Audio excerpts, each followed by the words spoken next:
You are listening to AM Thunder, the official pay-per-view review show of Kayfabe Talk Radio. And now your hosts, Eric the Red and Mr. Bones.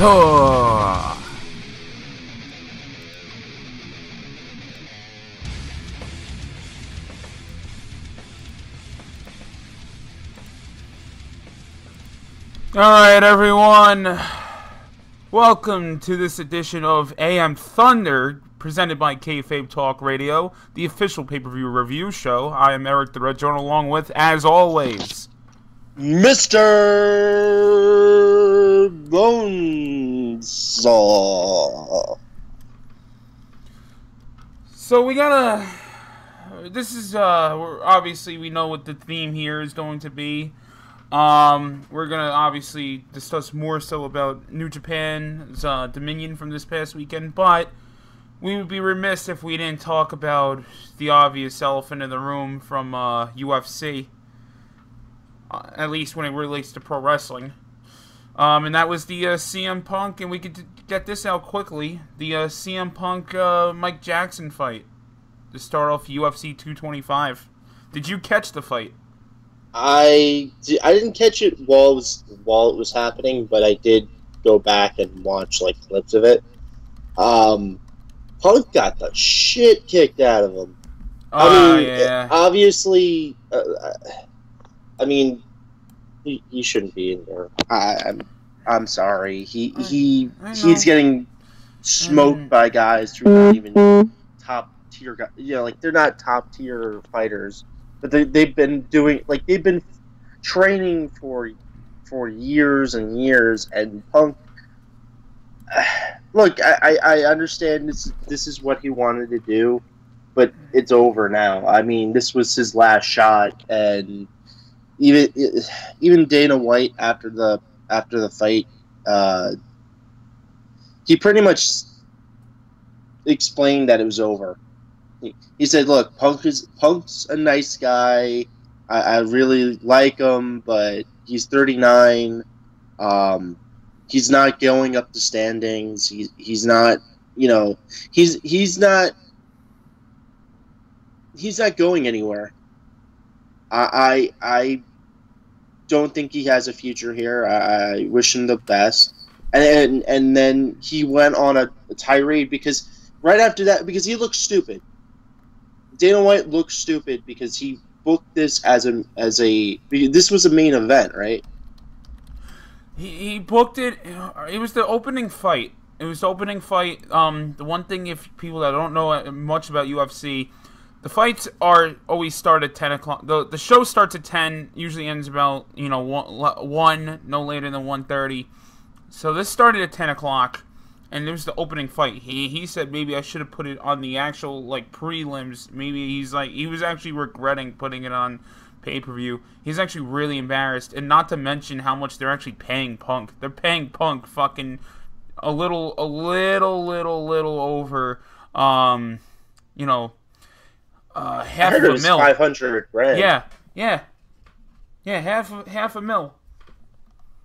You could just get your face beaten. Yeah, but the thing about it, when I was listening to the press conference, he came off as really pissed off at Mike Jackson, as you could tell that he was trying to maybe keep Punk in the match for as long as he could to make it look like it was somewhat competitive. So the whole thing about UFC is you're not supposed to do that. If you can beat the fighter in a certain amount of time, do it. Now it brings up this whole can of worms of, are they prolonging the matches just to make it more competitive, or because people in Vegas are making money off of it? It's this weird can of worms, and I could see why he was so furious.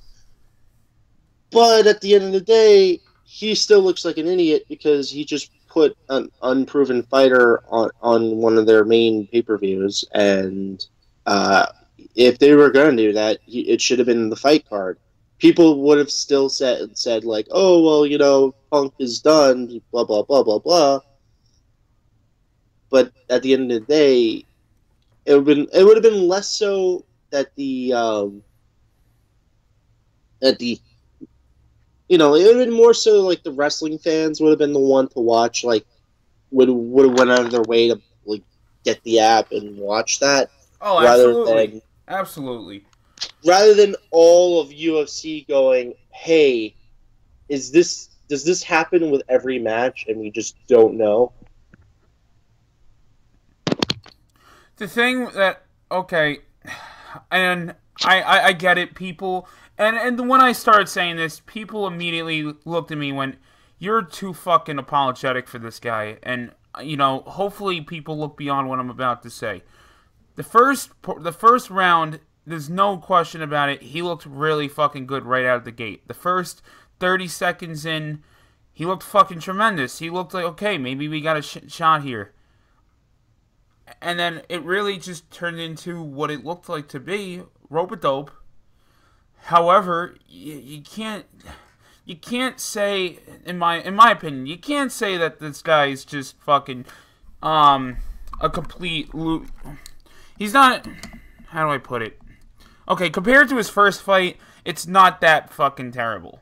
That's the way I look at it. It's not, you winning by decision is not that fucking impressive. Even if, and I even wrote on my Facebook page and even on the KTR Facebook page where if he won by decision, people go, "Oh, well, it's worked. It's a fucking worked. It's rigged." But because it was, he got a loss anyway, it's, hey, let's rag on Punk because we don't want him to be here. That's basically what it is. People don't want him in UFC. People want him to be a wrestler, and that's fine.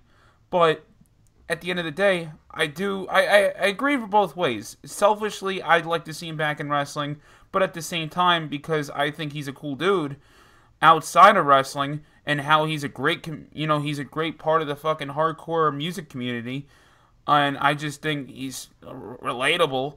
I want to see him fucking succeed. I want to see him, keep trying as best as he fucking could, because, like, look at how many fucking people ragged on DDP for his age in being in wrestling, and look how many people fucking rag on really just everybody else, But it's also not to say just because you're someone like Michael Jordan doesn't mean you could go with another sport and succeed in that. It's just a thing where, he's trying out something he enjoys. If it's not working right now, I'd say maybe if he keeps fucking losing, then yeah, maybe it's just not going to progress. But there's a definite improvement. However, you can tell he was clearly fucking gassed out. And no, you can't. I'm not going to sit here and go, oh, he was focused on the lawsuit all week. He was focused on the court case. You could train in the meantime. The court case is only really in the morning. You have time to go right up to the gym right after that. So there's no excuse. I think he trained his ass off, but I think the situation is he hasn't been doing this for long enough to be at a level like the rest of these guys. And it's his second fight. He isn't in his prime anymore. He's not. He's going to be turning 40. There's like a limit for when you can do this sort of stuff. I mean, if he was built like Brock, where he's a big fucking bruiser who knows, who was an amateur wrestler, has that kind of background, he probably would have done a lot better. But considering that, I don't think you're not suddenly going to be a prodigy at mixed martial arts just because you want to. So I don't think it would have ever really clicked unless he had been training for years beforehand. Like it's not a situation like you see guys like Minoru Suzuki or any of those guys that are or former MMA guys. They've been training for decades. They're so good at what they do because it's at that point muscle memory, and just even a couple years for Punk, he's still in a great disadvantage. These people have been a lot of the people he was fighting have been training since their like early 20s, and he's fighting against guys that are much young. Or how old was Mike Jackson? Um, He, I'll look that up right now. Mike Jackson, Pretty UFC. sure he was younger, much younger than Punk. So He's also probably doing this, probably like you said, probably since he was, maybe even a teenager. Because okay, just because you're in UFC, all right, he's actually not saying his age. I don't think. Let me see if there's 33. Okay, so he's like, all right, he's only like 6 7 years younger than Punk, but that's still a different. It's something. It's still a factor. I mean, but at the end of the day, you go into a fight like that, and you've had one prior fight in your before that, and it's like, oh, obviously he's been training for a couple of years now, but you don't just go into a fight and expect that you're gonna be, I don't think it was ever gonna work out, and I think Dana White has kind of explained that I think Punk is done in the UFC now. I think this was his last shot. When if he had won, I think Dana White would have maybe given him a couple more shots, but I think Dana White looked like an idiot, especially putting it on the pay-per-view itself, and how the fight. Look, if it had been a competitive match, it wasn't competitive. Punk was getting the shit beat out of him, and Mike Jackson could have ended it at any point and eased up. So I think to separate himself and separate UFC from the WWE, and that's going to be that's really the main reason that he wants Punk out now, because now you bring in somebody from the WWE, and inky shit like that happens. It's always kind of going to be a situation where people are going to second guess everything that happens. Yeah. So it's just a matter of people going, well, it's like the WWE, it's worked. And I mean, that's kind of how the fans of UFC tend to not respect wrestling, and they tend to think that any refs are going into UFC kind of corrupts it. So that's going to be a hard sell for Dana White after this, because I'm betting you a lot of people are pissed off and they're second guessing everything now. We're in a really weird point where it's like CM Punk is not looking impressive at all in UFC. Ronda Rousey, as far as a character in the WWE, is not looking impressive. So it's like you really think about the climate, and it's like, yeah, these are people that are living out their other dreams in other assets of sports and entertainment. But when you really look at it, it's like, man, talk about something you actually exceeded well at, and it's more. I mean, you're not okay. Again, it's not some to want to knock what people always wanted to do, but you could tell sometimes what should have just been a dream and not been reality. Well, I know it's fucked up to say, but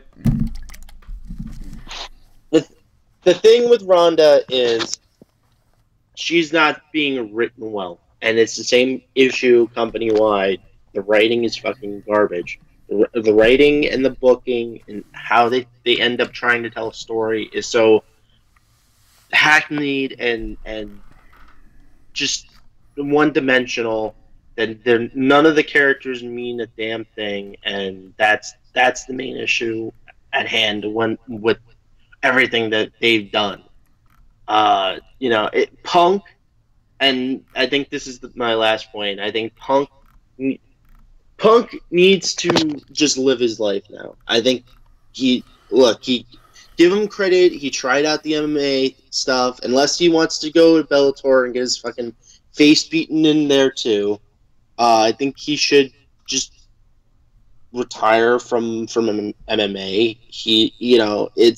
It's not gonna work. It's not gonna work. You're fighting guys that have been training for maybe 10 years, 2 decades. You have people that have been training since they're 15, and you just started training maybe 3 or 4 years ago as like a fuck you to WWE. Give it up.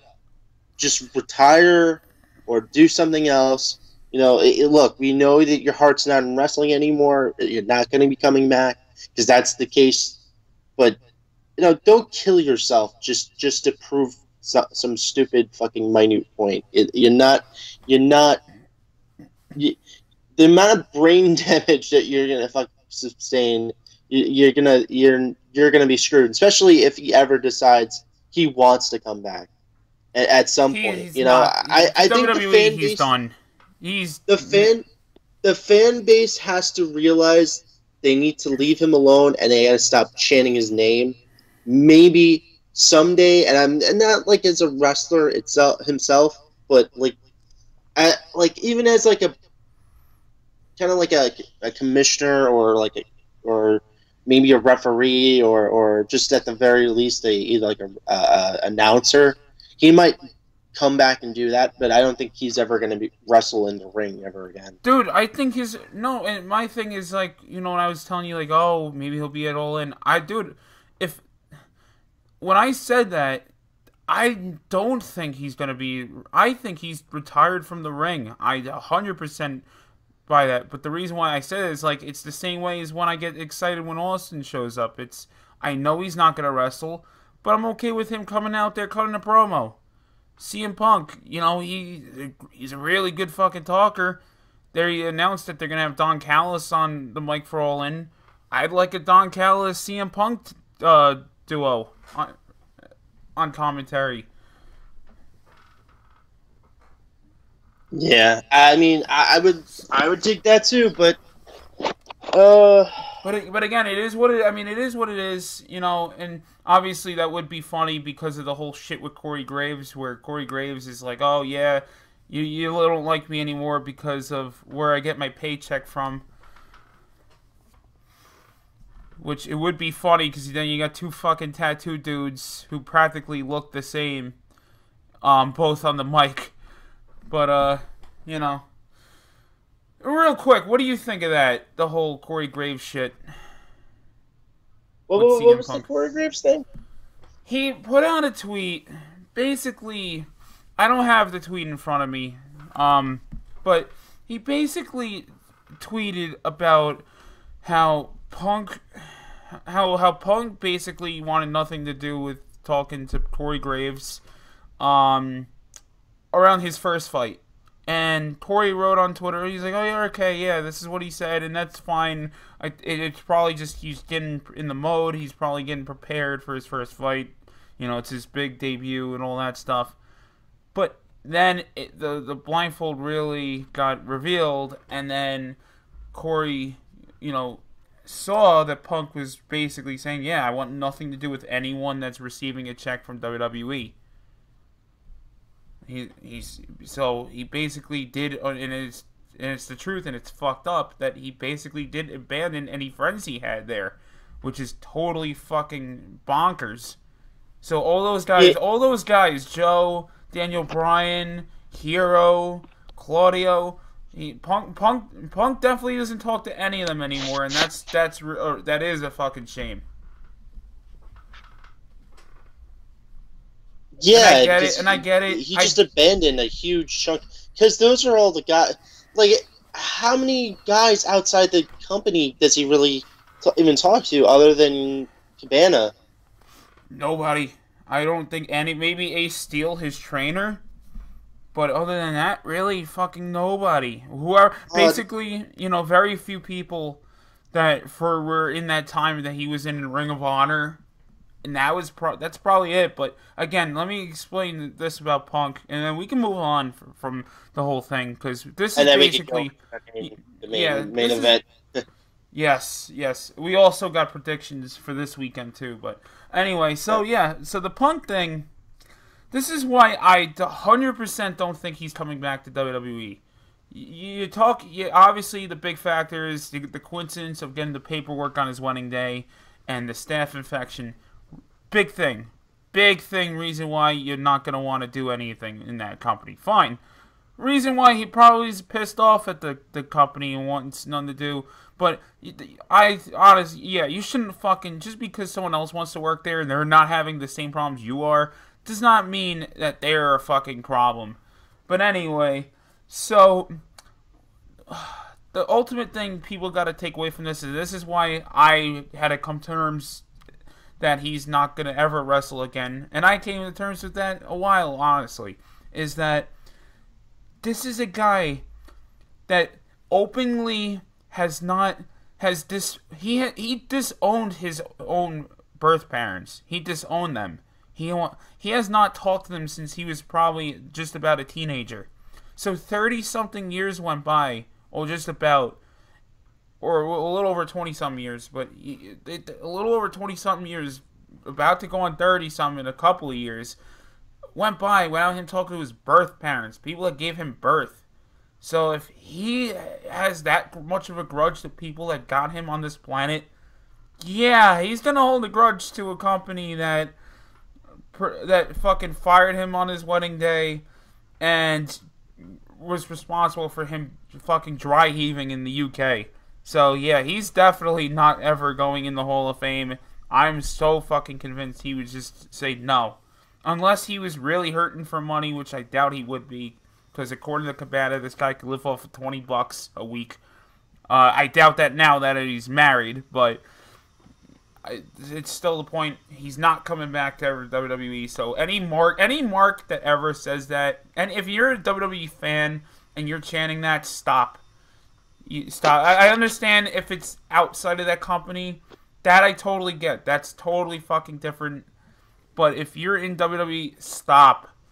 Don't stop chanting Punk. It'll never ever happen. I'm so 100% convinced because of how the dude actually is. I'm getting annoyed with the Punk chants because they do it it's one thing when they're doing it during a Roman match. Look, we don't look. A lot of people don't really like the guy. We get it. You'd rather someone that the crowd actually is behind to be the guy in the company. I get it. It's fine. Yeah. But when you're doing it for every single match, and there's plenty of guys that are talented and ready to be, the number one guy in the company, it drives me nuts. And especially now, considering Brock has matched the amount of days and now surpassed it. To me, it's just even if it wasn't Brock, I mean, it's a separate lineage, so it doesn't even matter. And at the end of the day, Bruno's still the number one, has the longest reign. Dude, yeah, I laugh at that. Fuck everybody else. Brock has a long reign now. Fuck off, man. Bruno's still going to fucking keep that. No one is fucking topping fucking Bruno's record. Nobody.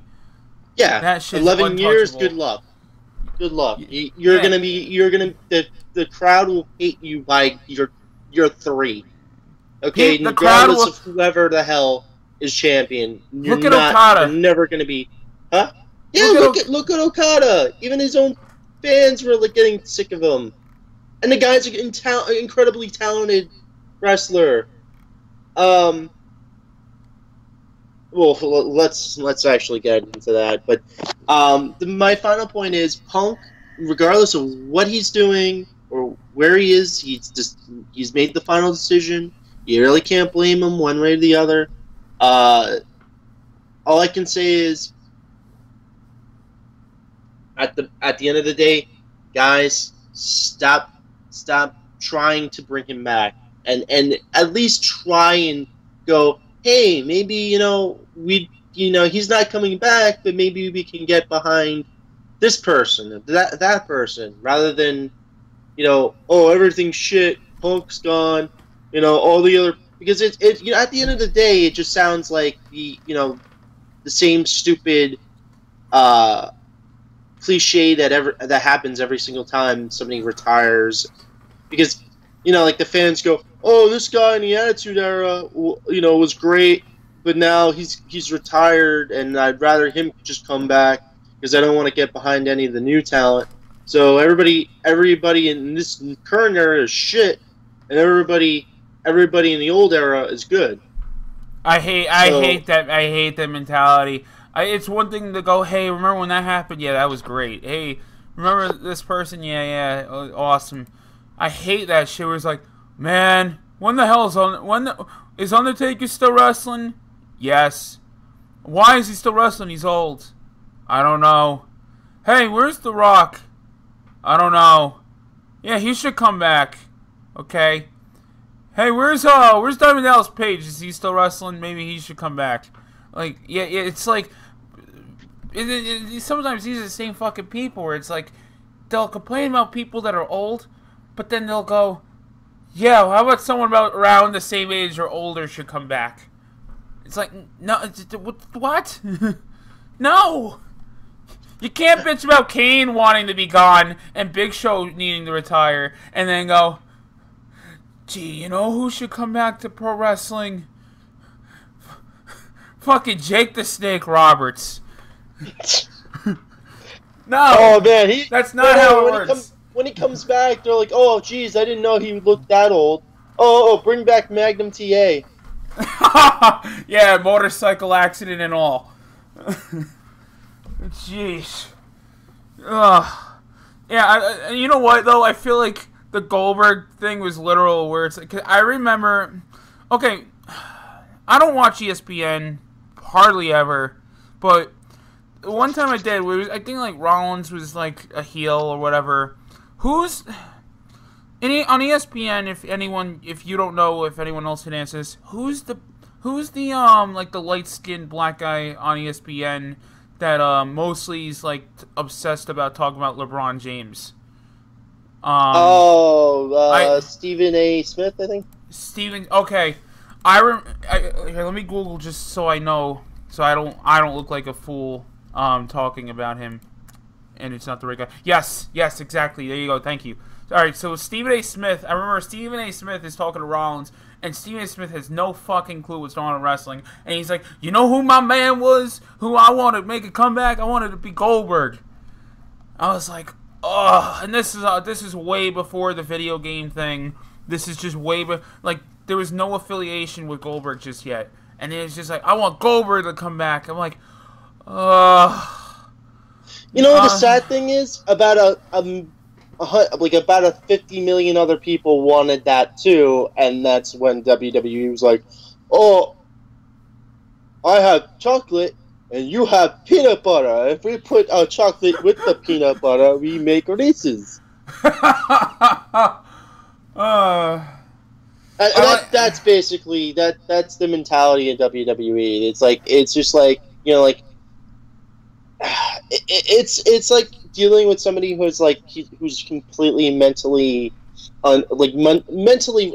I'm just gonna be as politically incorrect here. They're mentally retarded, and you have to explain things in like this weird kind of almost like babying tone for them to understand anything, and everything has to be so fucking blatantly one-dimensional and narrow-minded, just so they can everything can click for them. is it.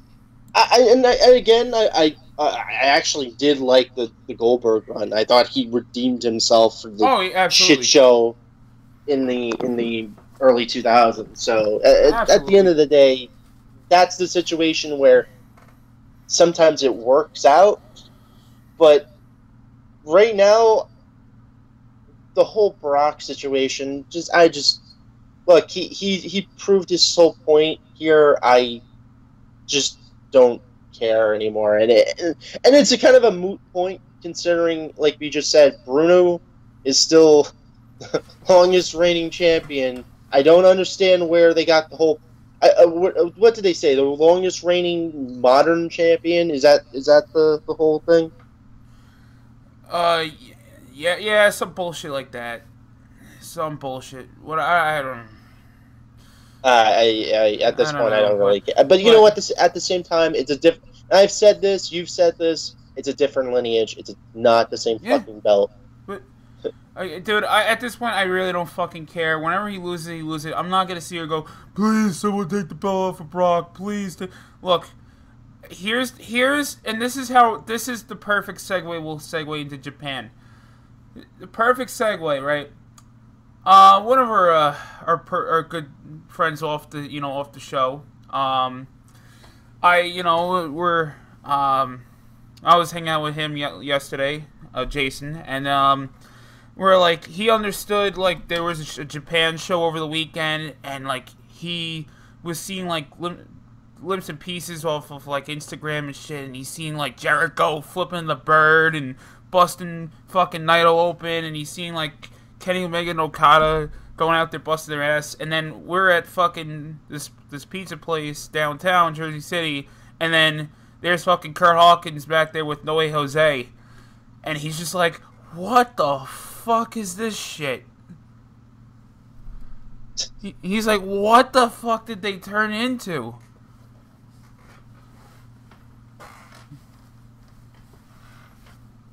It's like it's night and day. It's like you got motherfuckers killing each other on the best pay-per-view, and then we'll go out and say this is the best pay-per-view of the year thus far. On the best fucking pay-per-view, people killing each other, and then the next day it's I'm Ronda Rousey, and Nia, I'm going to take the belt from you. It's like,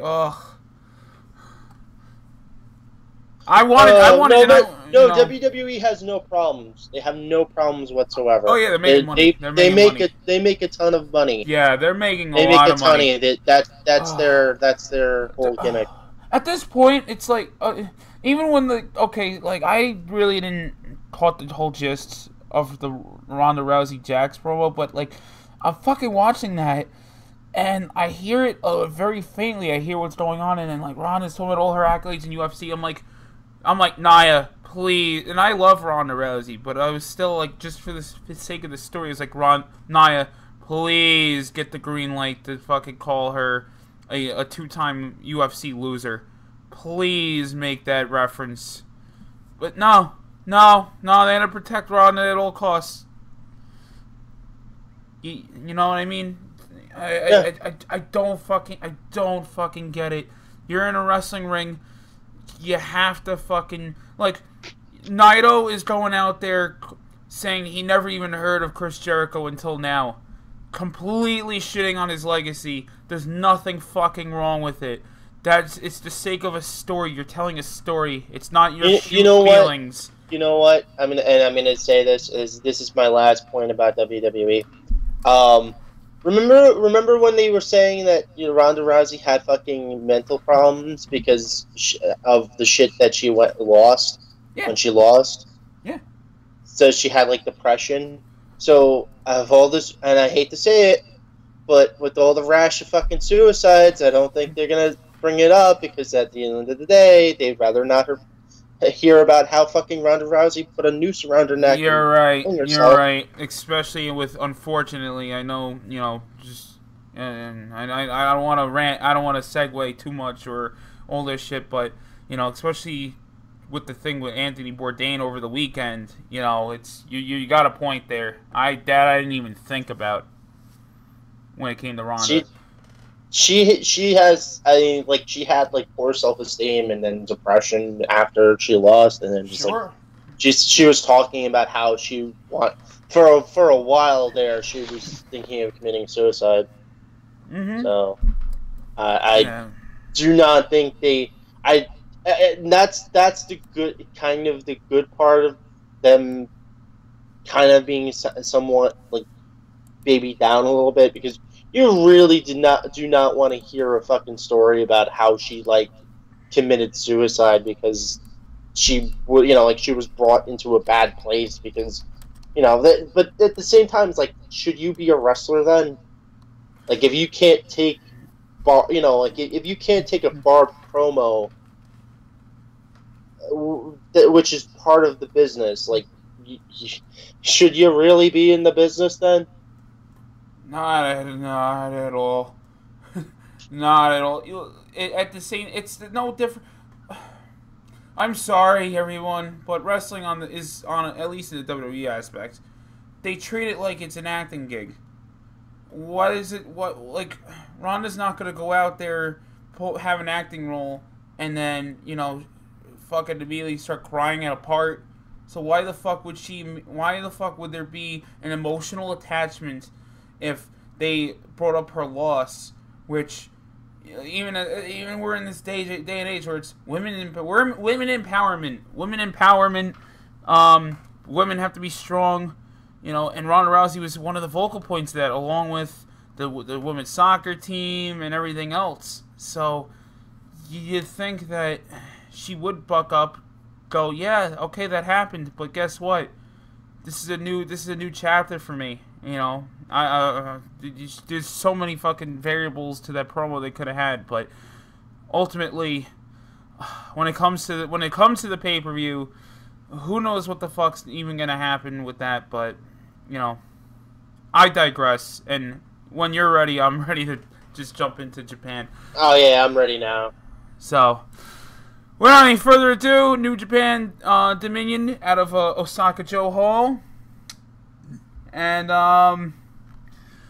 so we kick off the show with the IWGP Junior Heavyweight Tag Team Championship match.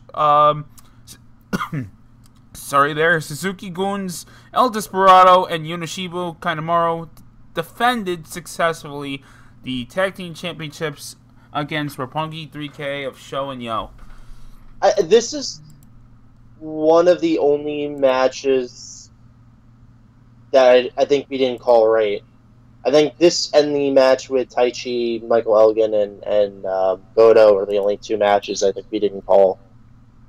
Because everything else we fucking... Jericho winning. I did. I was the one that said Jericho was probably going over. I didn't. I'm not gonna lie, I didn't. Well, I actually, wait, you may have convinced me otherwise, but I know ultimately, I was... I might have said Naito might have said Naito maybe, but then at the same time I'm like, if they want to end up doing a longer storyline, they might just throw the belt on him. Yes, you're right. You're right. Especially considering that they have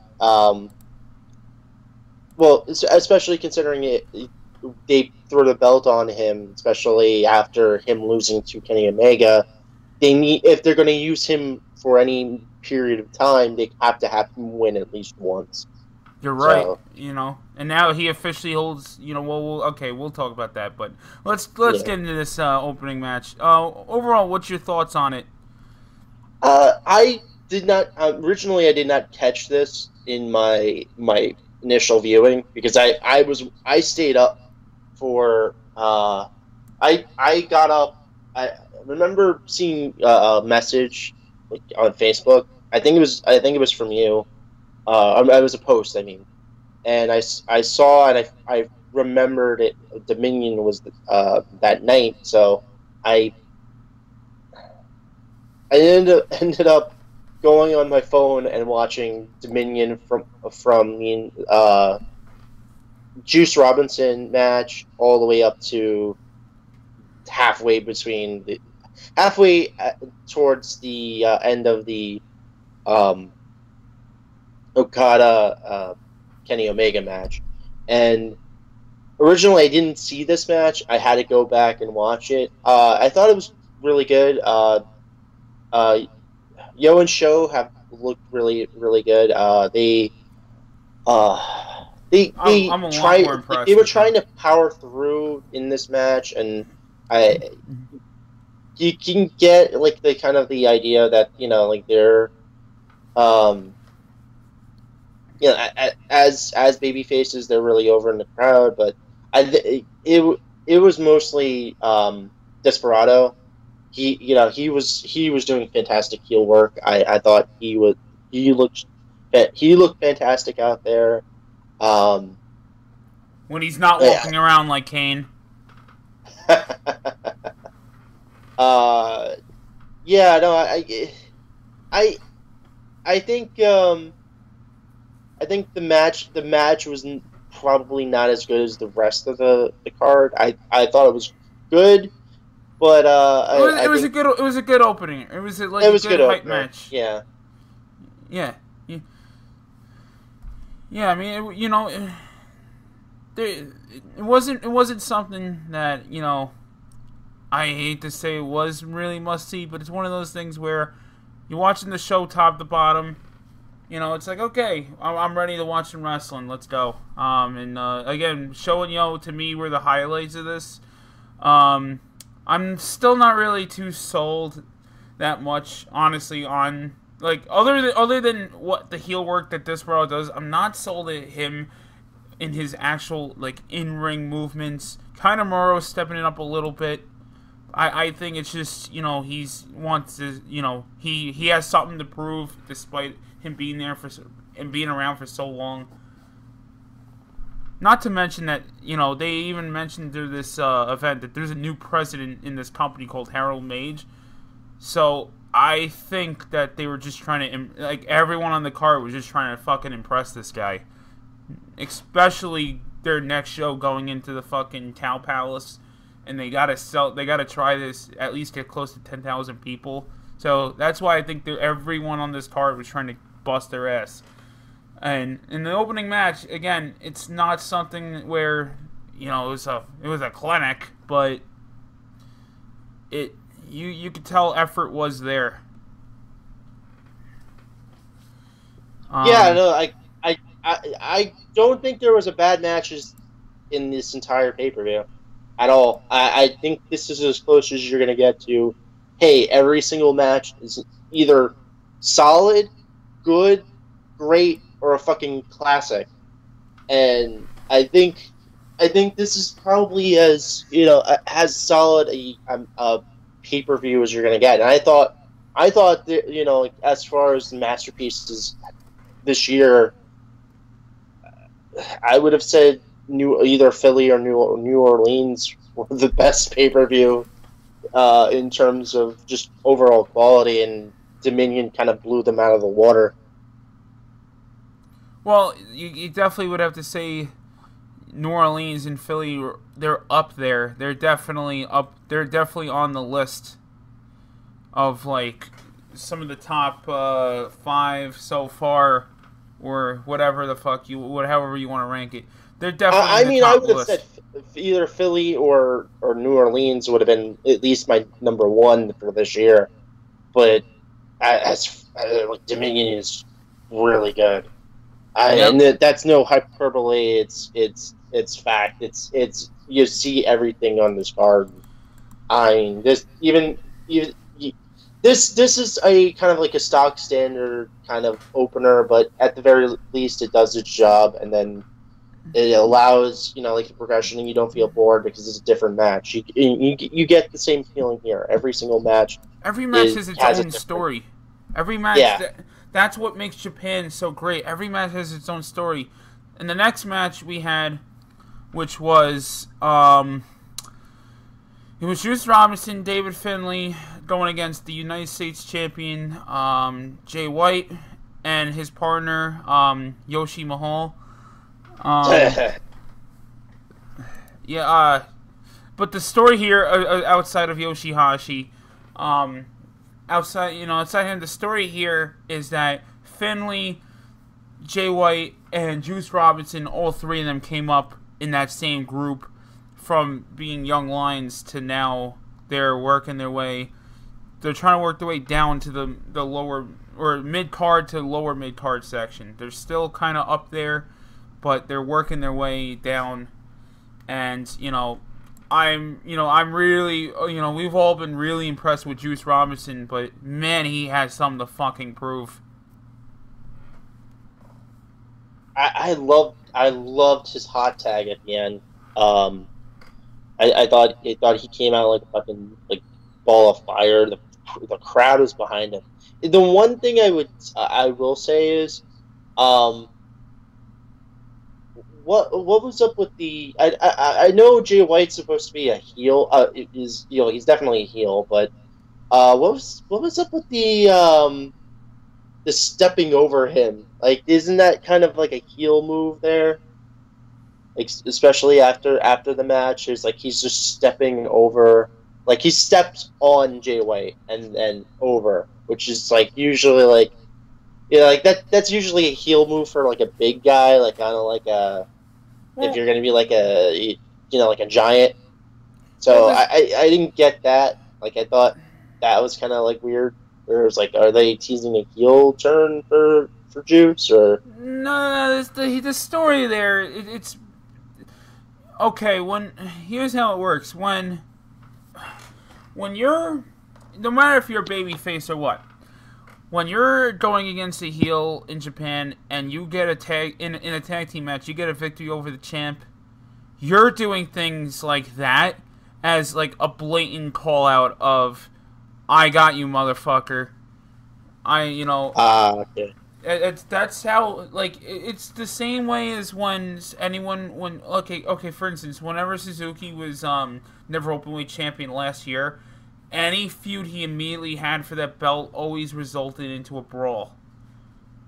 It immediately resulted into a brawl, and I know that's Suzuki style, but that's the way how they elevate championships in that company. That's how they elevate championship feuds to the next card.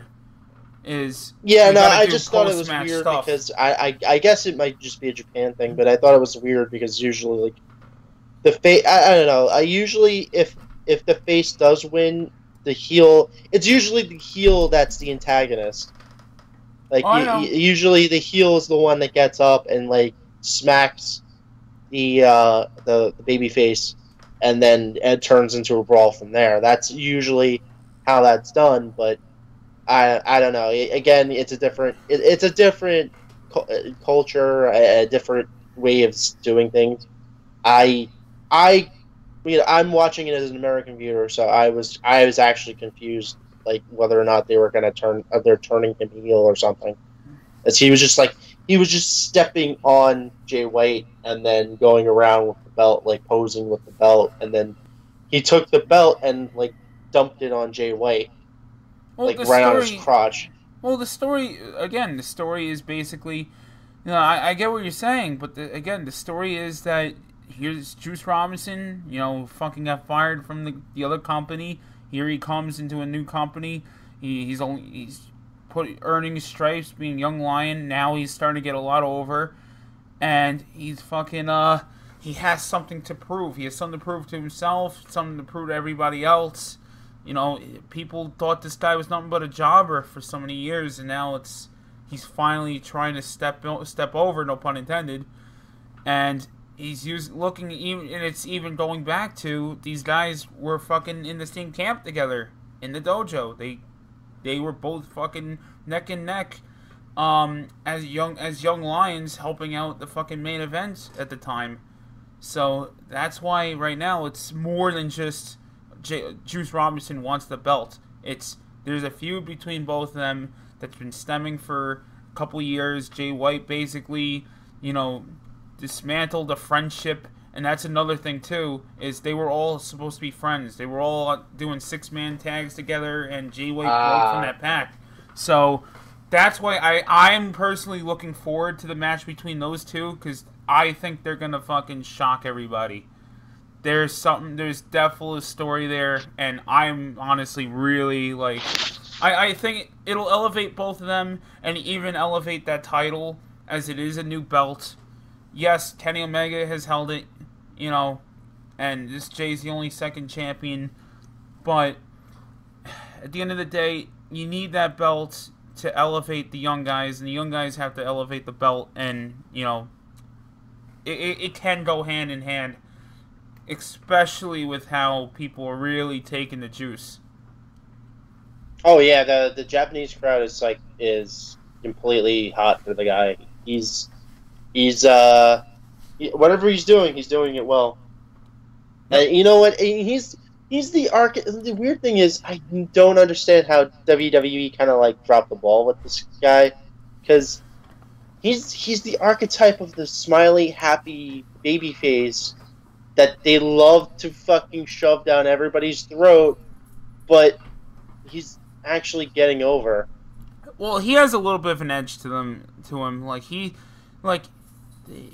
you know, he'll like he curses. You know, he has an intensity about him. He's not like, oh, I can't do that because I'm a good guy. He has an intensity about him, and that's what he does. What makes him stand out. What I'm saying is, he is the archetype of the happy, smiley baby face. And obviously, yeah, he has more of an edge to him, considering he's doing shit like what I just mentioned. But at the same time, it's like, okay, I don't understand how they don't get this. Like, it's like, okay, you can have a nice guy be like, it's like a superhero. If you suddenly have like a guy who's like, well, I'm not gonna hurt anybody, but you know, I'm just gonna suddenly be an idiot. Like that's what. I'm gonna stop. We kind of shit on WWE. Yeah, we did enough. We did enough. Yeah. So next up, we got your god, Minoru Suzuki teaming with Linky Magoo, aka Zack Sabre Jr. versus Ishii and Toru Yano of Chaos.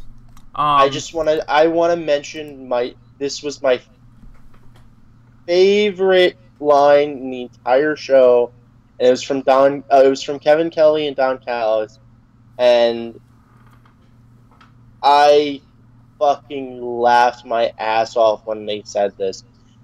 So they were like, Kevin Kelly was like, "Oh, do you know some woman from New York? Oh, it was a fan of Suzuki's from New York. Went to Japan to give him an art piece of artwork, and then." And this is the funniest fucking retort I've ever heard.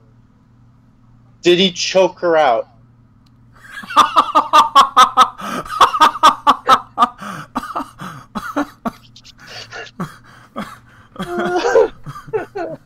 I did not catch that at all, but wow.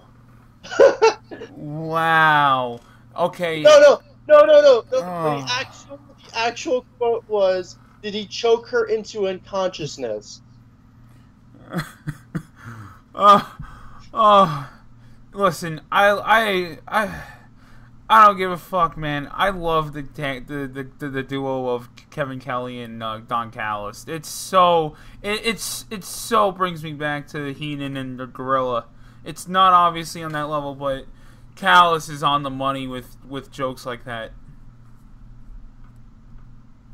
I marked out when I heard that. I completely marked out. I couldn't even focus. I was just laughing so fucking hard when I heard that whole bit, and then like I just love how they put over guys, and just the commentary was so good in this entire show. Yep. Did you saw this? You saw the majority? You got to watch the majority of the matches, right? Yeah. Yeah. Okay. Yeah. I mean, I thought this wasn't a great match. I thought it was good. There's a lot of stuff that made me laugh. Like it's lot of the Yano. It was a cool-off match, if anything. Yeah, it was pretty much. Well, they're building to a bigger feud between Ishii and Suzuki. Suzuki, Yeah. which I'm very much so looking Oh yeah, forward fuck to that yeah! again. Believe me, I'm hyped for it too because it's gonna be too a fucking slobber knocker. Also, too, Uh I'm sorry. That oh no, it's just I love a lot of the interactions. I love the strong style beat the fuck out of everybody. Kind of like the interactions between Ishii and Suzuki, where they're just fuck you, I'm gonna elbow you in the face. No, I'm gonna elbow you, and then they're just colliding until they both collapse, which is that's so Japanese, but it's so effective. No matter how many times I see that, it's still always effective. And you don't really see it in America, which is I think it would still work in the U.S. Like especially if it was in the either Ring of Honor or in WWE or Impact. I think it would still work there. I mean, yeah, it's very based on Japanese sensibilities, but I think it's good. I think for how I've seen it and how it's been used, I think it's an effective tool to make you go, oh shit, they really do not like each other if they're fucking attacking each other until they both collapse. absolutely, Um, I love the comedy bits with Yano. dude. The Yano's amazing. Oh my god, the fucking the Irish whip and then him fucking up because he realizes Suzuki doesn't have the top knot anymore. And then Suzuki just fucking does he does a 180 and turns around, gets in Yano's face and does like ah. I was dying, dude. I was fucking dying. Um and This, then does Saber look a little bit bigger to you? yeah, he's still not. He's still got ways to go, but Still got ways to go, but yeah he looks like he put on a little bit of muscle there. good, good. I mean, he's one of the best fucking technical wrestlers of of anyone going today. And it's like that's his only thing is he's a tall dude, but he needs to just bulk up a little bit. And I get it. I'm not saying eat fucking meat, because he's a vegan. There's other protein you could get.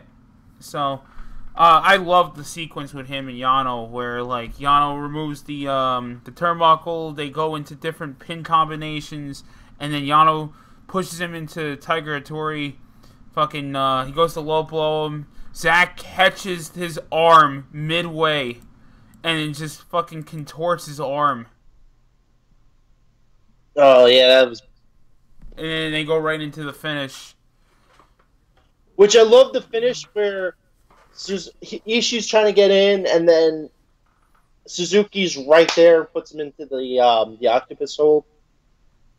I love that I love Zack Saber's fucking octopus hold, where he just like fucking ties the guy up. I love the fact that you don't really usually see this too.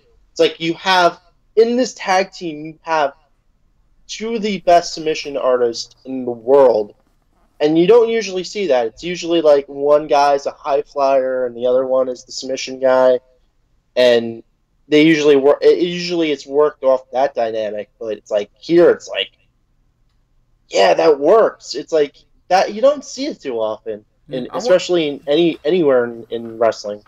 I also wonder what belts they had too. Oh, they have the Defiant belt. Really? The Defiant tag belts? The Defiant tag belt. So, the company that's now What Culture, right? Well, that was What Culture. I mean, okay, cool. Shit, I wonder who they fucking beat for that.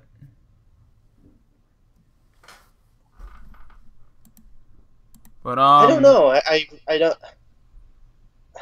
We gotta end up looking that up, but I like them as a tag team. I think they're actually like legit. A really good and interesting dynamic. I I I I think this is one of my favorite. Other than the, I think this was a better tag match Oh. than the opener, but obviously the the main tag match was probably was much better. Okay, wait a minute. I got the correction actually. They don't have the Defiant belts. They have the Rev Pro. Okay, Yeah, gotcha. they actually beat Tyler Bate and Trent Seven for the belts. It looks like. Huh. Yeah. Suzuki's fucking everywhere right now.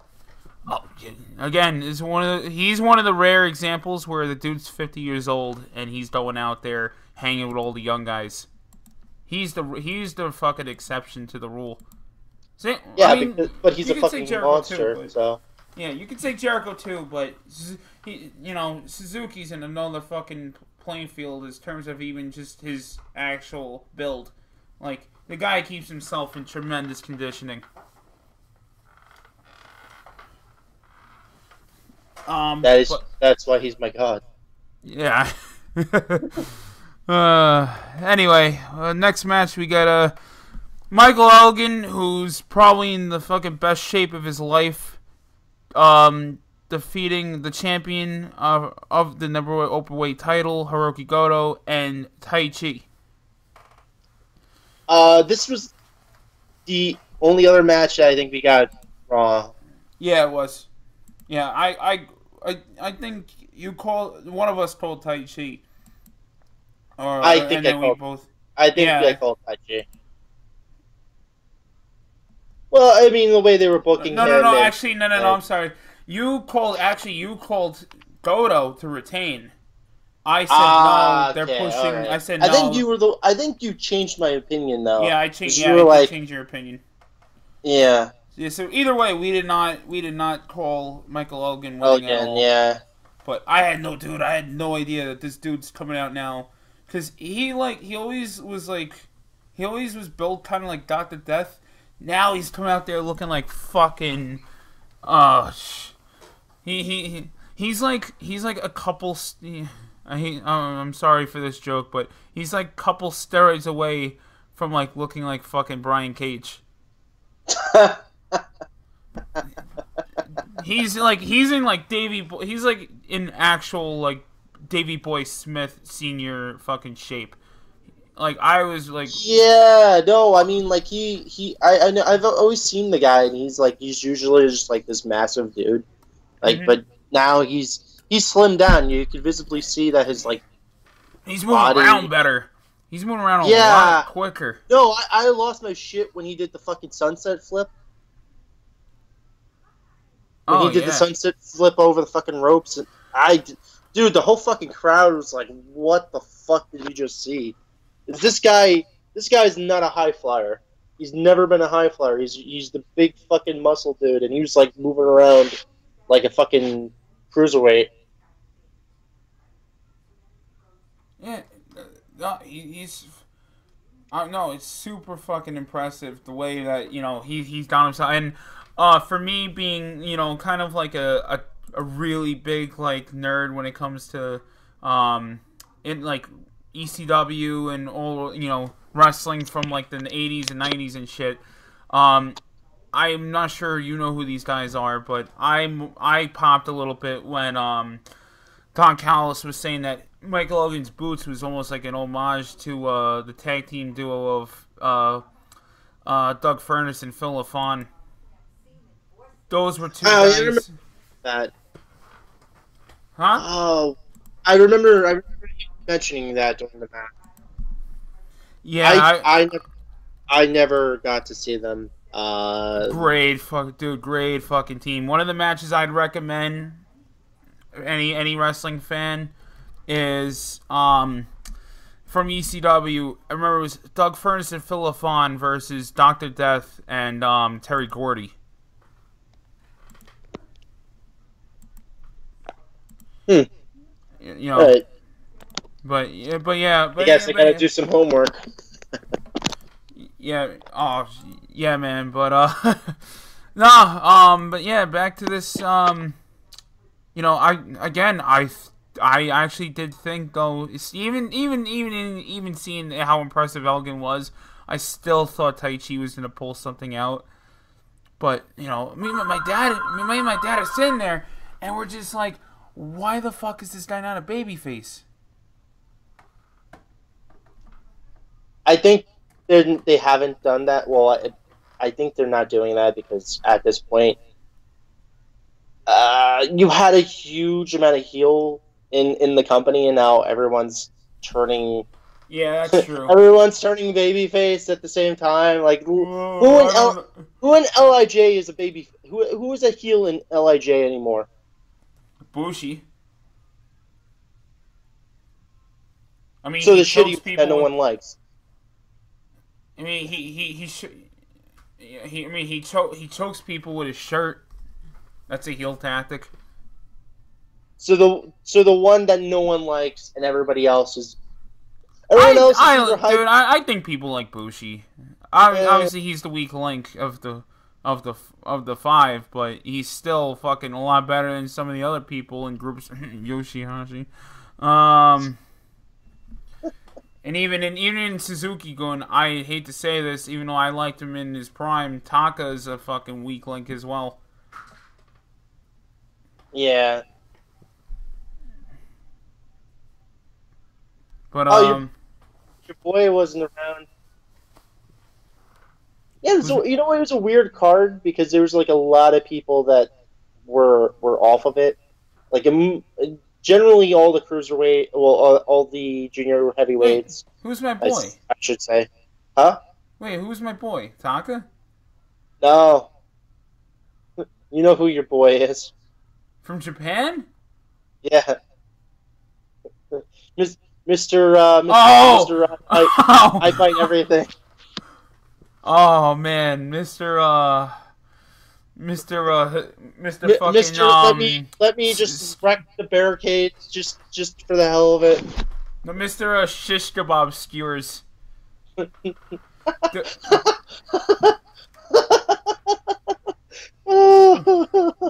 I fucking love Iizuka.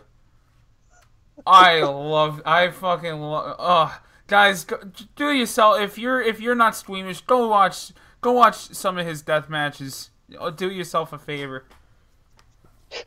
and also too, this is another conversation for another time. I'm really starting to. My problem now is I'm starting to like deathmatch wrestling again. So I think that's why I'm kind of taking Iizuka. No, dude, I really am. I'm starting to get back into it. Are you also listening to ICP again? Fuck off, no. I mean, I downloaded a whole bunch of Stained albums over the weekend, if that's any consideration. Oh, man. Oh, God. Are you sure you're not from West Virginia? No, I mean... Oh, no, please don't. Please, let's not. Let me get the West Virginia out of my system, okay? Let's not. But anyway, Michael Elgin goes over. He pins Taichi, right? Yeah. I think there's going to be an eventual rematch between Goto and Elgin, which is going to be fucking nice. Oh, that's going to be a fucking... it should have... to be honest, besides like the heel end of it and having a reason for, having the situation where it's like, oh, he didn't pin Goto, and Goto, and Goto was the champ beforehand, and now we can see a clash between these two guys. There was really no need for a match for Taichi to be in this match. Yeah, it was a way to get him in the mix, I guess. I don't know. I like Taichi. But his style didn't match. Again, the match was fun. The match is fun. I liked the match. There's none, but it's still. But you know what? Too again, it's one of these. This is why I like Japan, where it's like they do different things like this, where it's like, okay, we're gonna do a triple threat. Okay, maybe in another month, 2-3 months, we'll do a rematch against two of the guys from that match, and it's like it doesn't feel stale. It doesn't feel like, okay, I'm tired of this feud already. They know how to refresh things a little bit. They that's the point I'm trying to make. Is, you know, obviously you didn't really need it, but then at the end of the day, like you said, it allows them to do the rematch without it being a rehash or a situation where, hey, he beat him already. The only thing I could say was that was a fuck up, and this was a major fuck up. Did you catch the pin attempt? It was like the last pin attempt before the actual close of the match, where Michael Elgin had. I mean, Elgin goes over anyway, so even if they had called the match, it would have made it less so it would have made it harder for them to do the rematch, because then it's like, oh well, he actually pinned Goto, but they ended up fucking up where Elgin hits a power bomb. I think it was a power bomb, right? It was he hits the power bomb. He goes into the pinning, and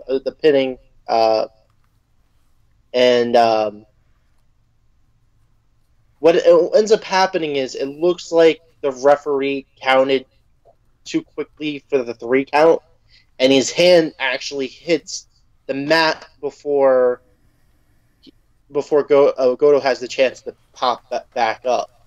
So when they did the replay, they were like, "Oh, let's look at it on the replay," and so to make it like they cut away really quickly, and then during the replay they get to like the 2 count, and then it goes black, and they go back to the match.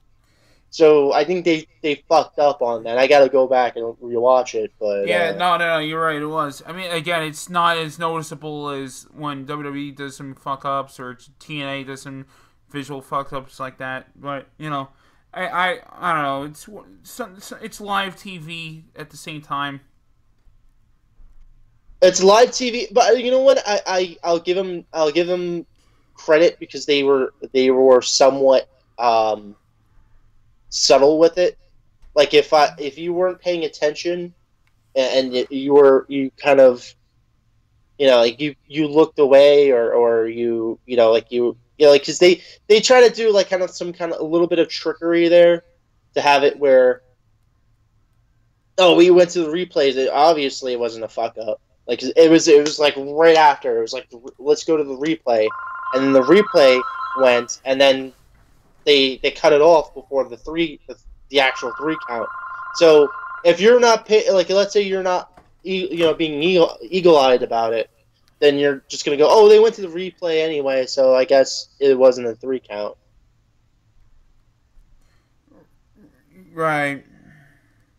So I think it was a little bit more subtle, because usually if that had been WWE with that situation, it would have either been a situation where they would have called the match, or and Vince would have had to come out and do some stupid fucking over the top thing. You go, no, his leg was really on the rope, or they're gonna come in and have him get the shit beat out of him, and then restart the match or something. Yeah, I know.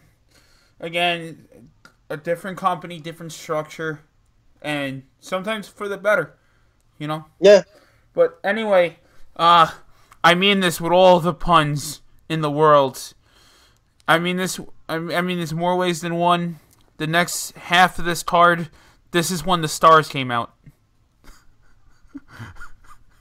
Oh yeah. I'm so proud of that joke, more than ways than none. Because I don't know if you saw my the new KTR banner.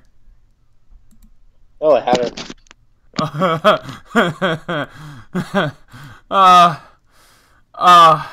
For the sake of having fun, because that's what we like to do here, I'm gonna make this actually I'm gonna put this up on the stream here. But here you go. This is here's where the stars came out on this half of the card. Oh God.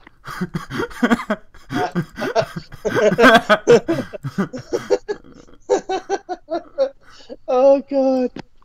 Oh man. You get a star. You get a star. You get a star.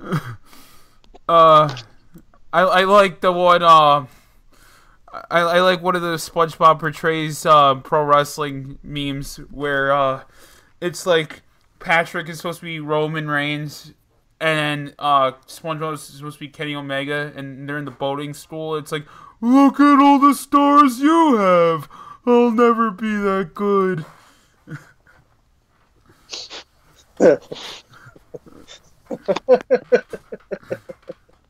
Oh God.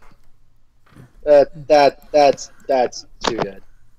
Yeah, well, next up, we got the Young Bucks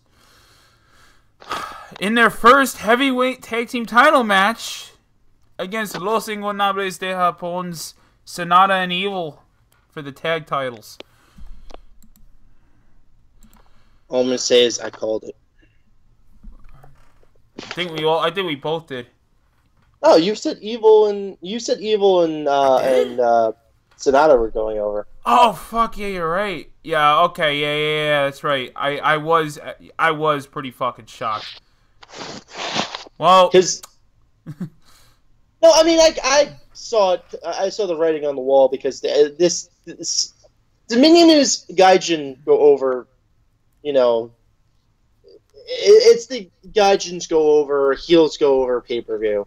Well, you know why? So, it's the Gaijin go over thing because of, hey, we're coming up on our next shows in July, right? In America. Yeah, we need Gaijin to go in there as champs. Well, no, I mean, but that's the thing about Wrestle Kingdom. Like, if you're a Gaijin and you're wrestling a Japanese wrestler in Wrestle Kingdom, you're not going to win because that's their pay-per-view. Dominion's kind of like, hey, the West, this is your pay-per-view. This is your WrestleMania. This is what all like the Gaijin wrestlers or the Gaijin wrestlers and the heels go over for the West. So that's why that's what made me think, oh yeah, this is definitely the Bucks going over, and they had a really psychologically good match. Like usually you think, oh, the Bucks are just gonna do a bunch of flippy shit and super kicks, and like you got to remember when they go to Japan, they're doing like high level psychology, and there was this whole fantastic fantastic combination between Sonata, and he was in there with, I think it was Matt, and yeah, that whole exchange was fan-fucking-tastic. Yeah, I thought, and I obviously the back work on Matt, and the hit, and then Nick with the fucking busted leg, and then I love that whole bit where they go for the Indie Taker, and Nick tries so hard to just jump up, and he just fucking flops like a dead fish. Oh man. What were your thoughts on this match? Oh, first off, going into this, and you and I met the Bucks, and yeah, they're big dudes, but I had no idea that they were actually that big next to Evil and Sonata. Yeah, I always thought Sonata was much taller. Yeah, I thought he was like about 6'3" or something, but man, no, but the Bucks, though, they're big dudes, though. Like, I'm not gonna lie, like, well, I mean, Matt's like 5'10" or whatever, but Nick is like, well, about, I want to say 6'1", and now the fact that they're putting on muscle, it's like, shit, yeah, they're actually coming into their own as fucking heavyweights.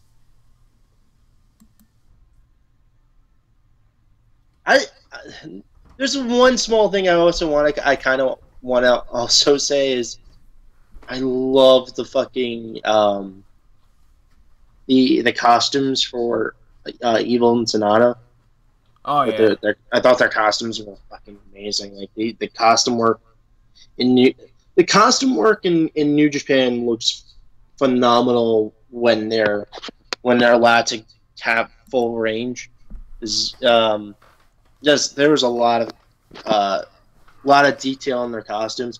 Even with the even with the masks, like even later on with Naito, I was like, oh, because it like their masks are always kind of like a nod to like anime or manga.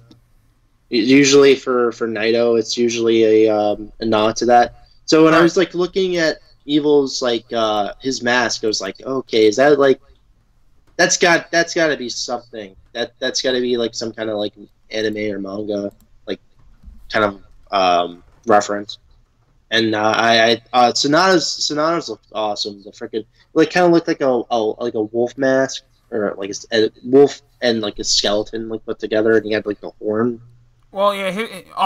He's actually been rocking that for quite a while now. Oh, really? Yeah, that's been a couple months. Oh, okay. Okay, then I still a cool looking mask. Oh, I thought he had a different mask. No, he did, but he changed it up right around the G1 actually. Okay, got it. Yeah. One thing I thought, I want to know what you thought of this when they were going for the Indie Taker or the Meltzer Driver, and it looked like and Nick like rolled off and he was selling the leg. Obviously he was playing into it as part of the storyline, but do you think maybe that was a slip up and they just added to it, like he just like was like, oh fuck, let's improv, or do you think it was part of the storyline? I think it was part of the storyline. I do too. At first when I saw it, I was like, oh shit, did he botch? And then next thing you know, Evil turns it immediately into their own version of the Indie Taker, which again, that's fucking cool because a lot of people want to compare Evil as Undertaker now. So that's that was a good dimension into the match. I will say one thing though. I'm so, not to say that the Magic Killer move is bad, but when everybody in Japan's doing it, and then obviously Gallows and Anderson do it in WWE, can you come up with a new move?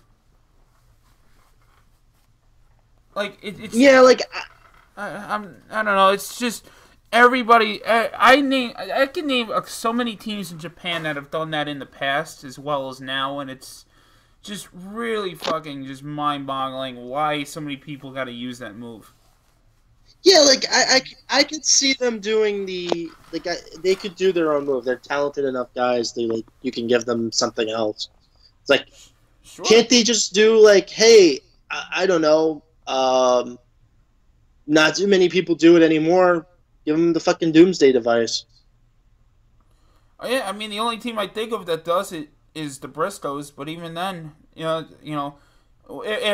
if about 6 or 7 teams can do the Magic Killer, then 2 teams can do the fucking Doomsday device, or even modify it to where it could be like used as like, instead of a clothesline, do like a drop kick. Yeah, yeah, that would be perfect. And you have 2 big guys that could pull that off and make it look good. Yeah. So, I feel the same way. Not everybody should be doing the same fucking move. After a while, it becomes like, can we just see something else? Yep.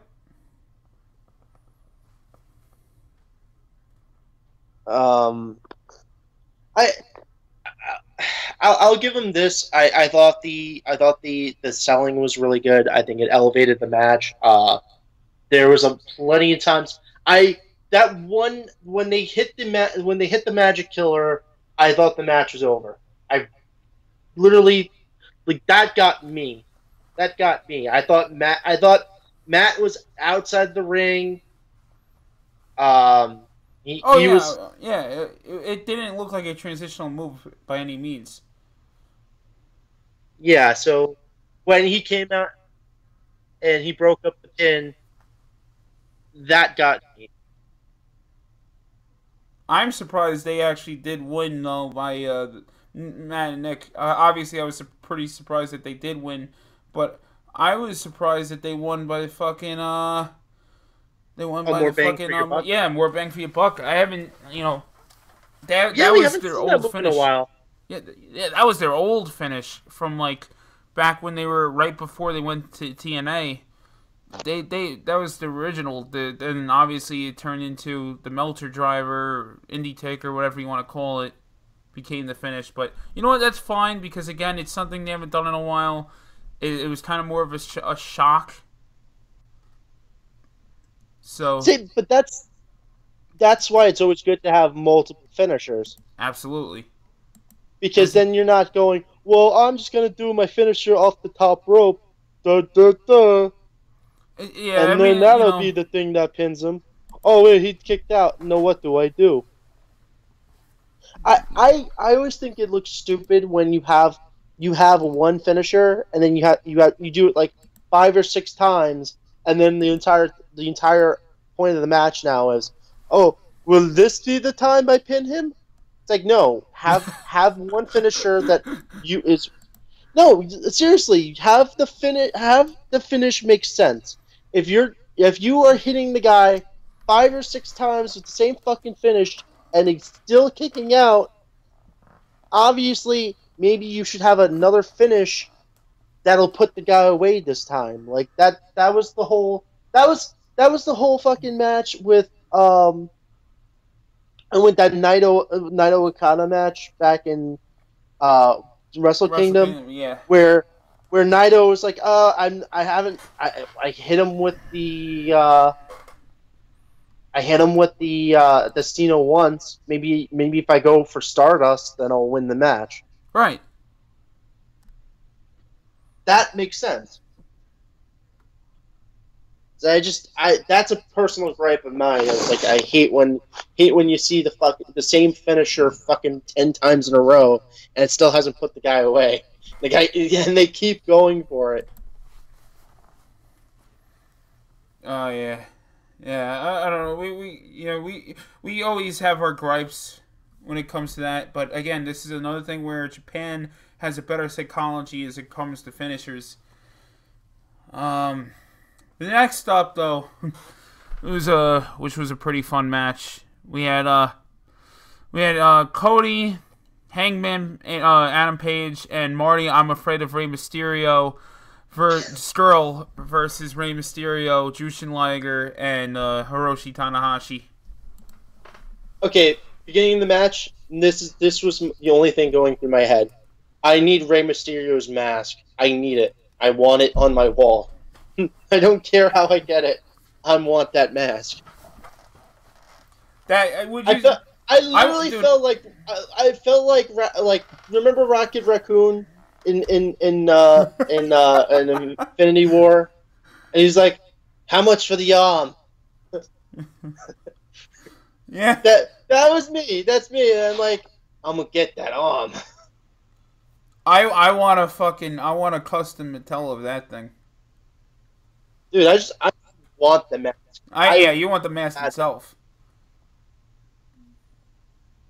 So I would fucking just like hang that up on my wall. I'd fucking wear it. That mask looks fucking dope as hell. I'd wear it. They need to sell that. If you know what, Japan, here's a production note, well, or merch note, whatever you want to call it. You wanna make extra money when you're in San Francisco, the state that Rey Mysterio lives in. Sell those masks. Doesn't matter if he's wearing that or if he doesn't even compete at all, which he should be on that show. But definitely sell those masks. You have to. It's a smart fucking business move. I mean, if they're selling Daryl's, and I Yeah, saw a that's fucking true. ton of them during the Takahashi match.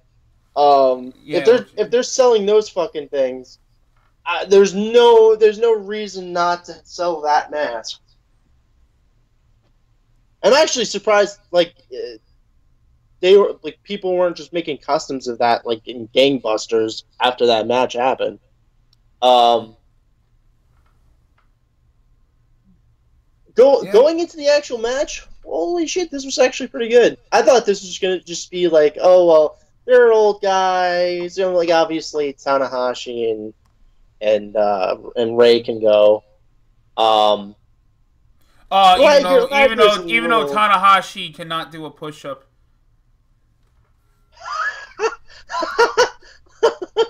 Yeah, what the fuck was that? What was You that? great, big time draw, 7-time world champion, Intercontinental champion, can't do a push up. I felt so much better about myself when I saw that. Oh, good grief! What was up? What was up with that? Oh, him gyrating the air? I don't know. I had no fucking clue. He was I was, literally doing the. All I can really say is like he was doing the fat boy push up. You know, like when they're like the midsection goes down. Yeah. Like the midsection goes down, and then like you're trying to like do. It looked like he was trying to do yoga. I like how he was only doing it maybe like no more than like 5 times, and all it looked like was like he was just having a fucking seizure, and he's like he's realizing like halfway like, okay, I can't do a push up. All right, let me try arching my legs out. Okay, I can't. All right, let me just stand up now. All right, let's work. And I love that Cody did it, and he like did like 10 military push-ups, and like he's doing it with I was like, all knees. right, Scott Steiner. I love the. They are fucking cool. They good chemistry though between them. Good fucking No, chemistry.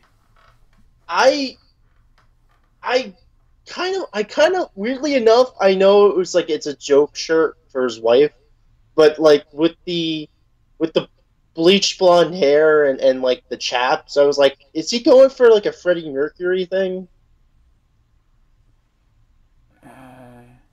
If anyone were to do a Freddie Mercury thing, I think it would have made sense for Marty to do that. Well, it was just the way the chaps were, and then it said No, I Queen know. on the shirt. So I was like, was that what he was going for? Oh, probably. I mean, I don't know. You never know. Could be.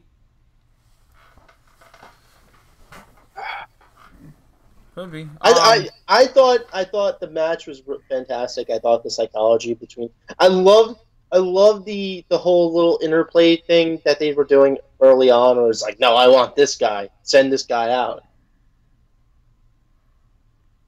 Oh yeah. It was a good way of like drawing heat, you know, because it was like, oh, you know, like let's see this match already.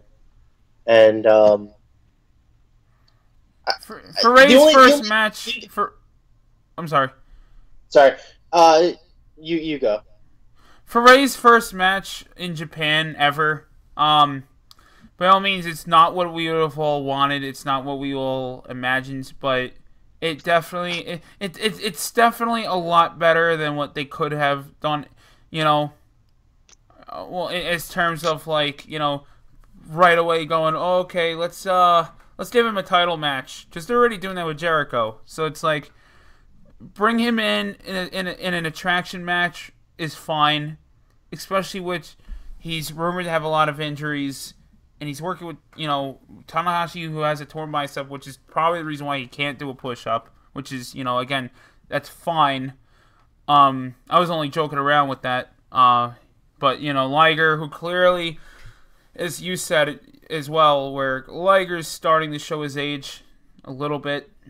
And not in a, it sucks to say it because we know, like, Suzuki could go at 50 something, but Liger, who is always a high flyer, your body is a lot different from over the years, especially at a more physical style.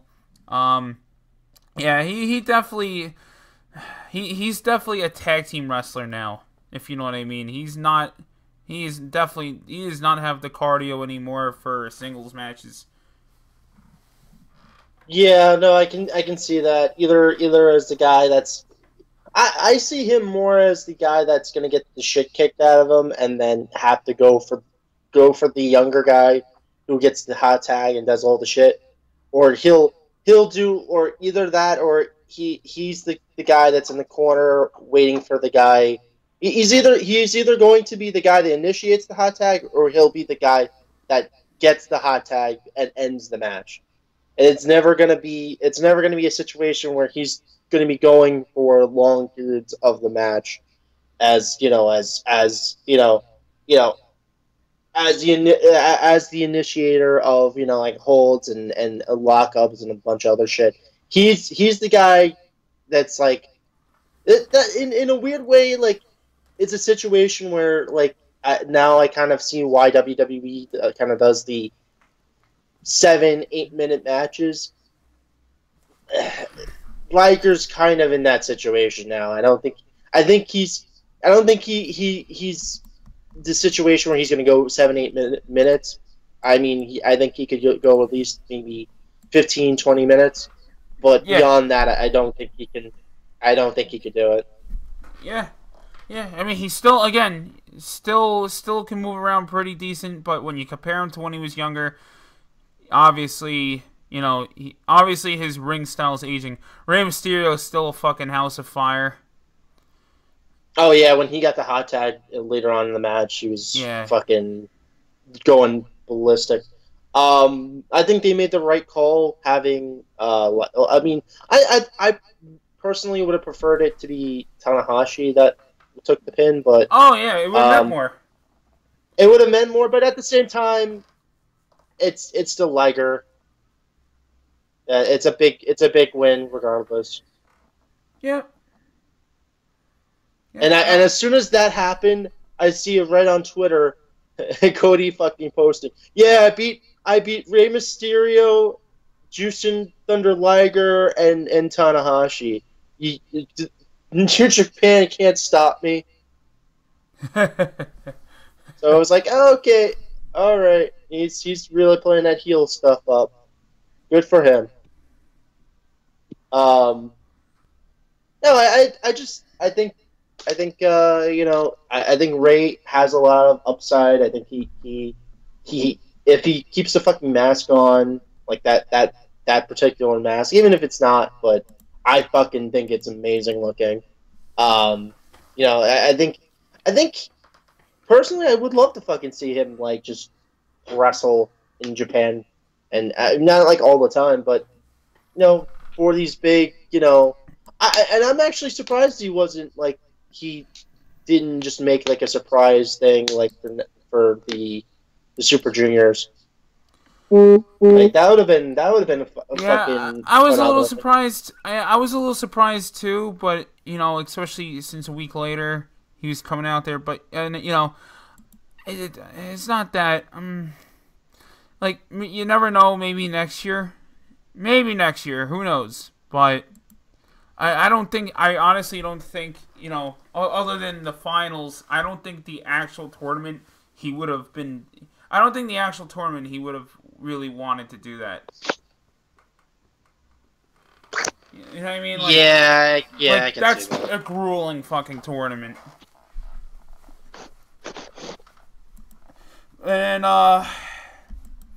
then we go on to the the part where everybody gets really exhausted. The next 3 matches where everyone gets exhausted. The next up is the guy that we like to now dub Mr. Hiromu Rogers, Hiromu Takahashi, going against Will Ospreay for the IWGP Junior Heavyweight Championship. Oh boy. Oh man. Oh boy. Well, you're right. Will Ospreay's healing it up. He's healing it up. Did you think at any? Oh, I love my second favorite line in the entire pay-per-view. Get over there, you little fuck. Yeah. Yeah. I like his he did a cool running. Ospreay did a really cool running spot from the ramp off onto the floor. Oh yeah, that was fucking amazing. And then they removes the floor pad, which again I understand. Like what I said before was like, oh yeah, there's a feud going on and things like that.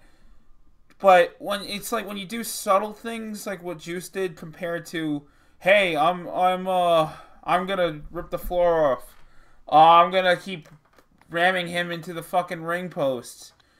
I'm gonna be more technical, even though I'm a high flyer. Yeah, it's true. He's a lot. At one point, he was putting him into a it was put him into an armbar, right? Yeah.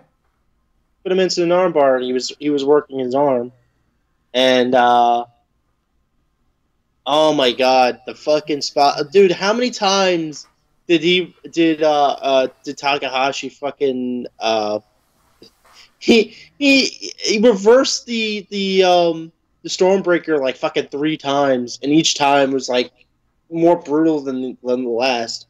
I remember he reversed into a freaking like Code Red. Huh? Into a Code Red. Yeah. And yeah, there was another time that he reversed into like a Hurricanrana, right? Yeah. It was like, yeah, it was fucking. That match was brutal though. Like you don't usually think of like the junior division and brutality, but dude, this was psychologically, this was such a tremendous fucking story. It was just everything around it. It was so fucking everything about it was just so fucking smooth when you take into account of, oh yeah, Will Ospreay is known as the flippy guy. He's known as the guy that's the gymnastic guy. Which, guess what, Cornette? If he's silent during this card, he doesn't want to admit some people are wrong. Meaning himself. Cornette, if he was in this pay-per-view, his brain would have popped like a fucking water balloon. He would not. He would have probably found something wrong with it. With this match, he would have found something wrong. True, yeah. Him like, that should have been the finish. When he did the Code Red and he landed on his fucking head, that should have been the finish. He should have just pinned him right there. Actually, that's perfect because that's what he said about Gargano and Ciampa, where he's like, they had 3 matches in one. It's nitpick. Like I really do think it's nitpicking for the sake of nitpicking at this point. I get it, but the psychology is different. Like the thing here is they do sell. This isn't just flippy nonsense for the hell of it. This is not a Leo Rush match. You know, we're getting to the point where now matches, especially in pay-per-views, need literally everything has to be this huge blow off in order for it to work. And I know Cornette understands that it's gotten to the point where now you need to do this stuff, because if you don't, the situation is, you know, people have gotten used to a faster work rate. That's pretty much the case now. Everything is a faster work rate. People are doing a lot more moves than they used to have to, and that's an adaptation and an evolution of wrestling itself. I mean, is it bad? Is it causing people to have shorter careers than they would have normally had? Yeah, but at the same time, if guys are working like that and they can make the match memorable and exciting, and that you remember you remember the spots, you remember the subtle little things, then who are you to really complain? At the end of the day, it's them and their bodies being put on the line. We could all be talking heads and say, hey, they shouldn't be working this way, but at the end of the day, does it? If are them doing that, does that hurt guys like Minoru Suzuki or Ishii that are beating the fuck out of each other? No, it's two different types of matches. We're still gonna want to watch two fucking hosses throw down and beat the fuck out of each other. Same way that we're gonna go and watch two guys that are complete athletes put on a fucking show. It's the same mentality, and especially the major issue that I see in American wrestling is everything's homogenized to the point that you watch a pay-per-view, and even sometimes Ring of Honor has this problem where you go through a pay-per-view or a show, and every match is about the same. And then when you go to Japan, the DNA of each match changes from match to match. Sometimes you're getting a fucking brutal brawl. Sometimes you're getting a technical masterpiece. Sometimes you're getting a high flying, tour de force. And then sometimes you're having this just classic, heel versus face confrontation, and it all works. And I don't understand why people like Cornette don't understand that your flavor of ice cream is different from my flavor of ice cream. Maybe you like chocolate, I like vanilla. Yeah. Doesn't mean I can't like them both, or like 100 other flavors, and it doesn't make you right for telling me that vanilla is better than everything else, because ain't up to you. Your opinion, no matter how long you've been in the business, your opinion doesn't override about a million other people's.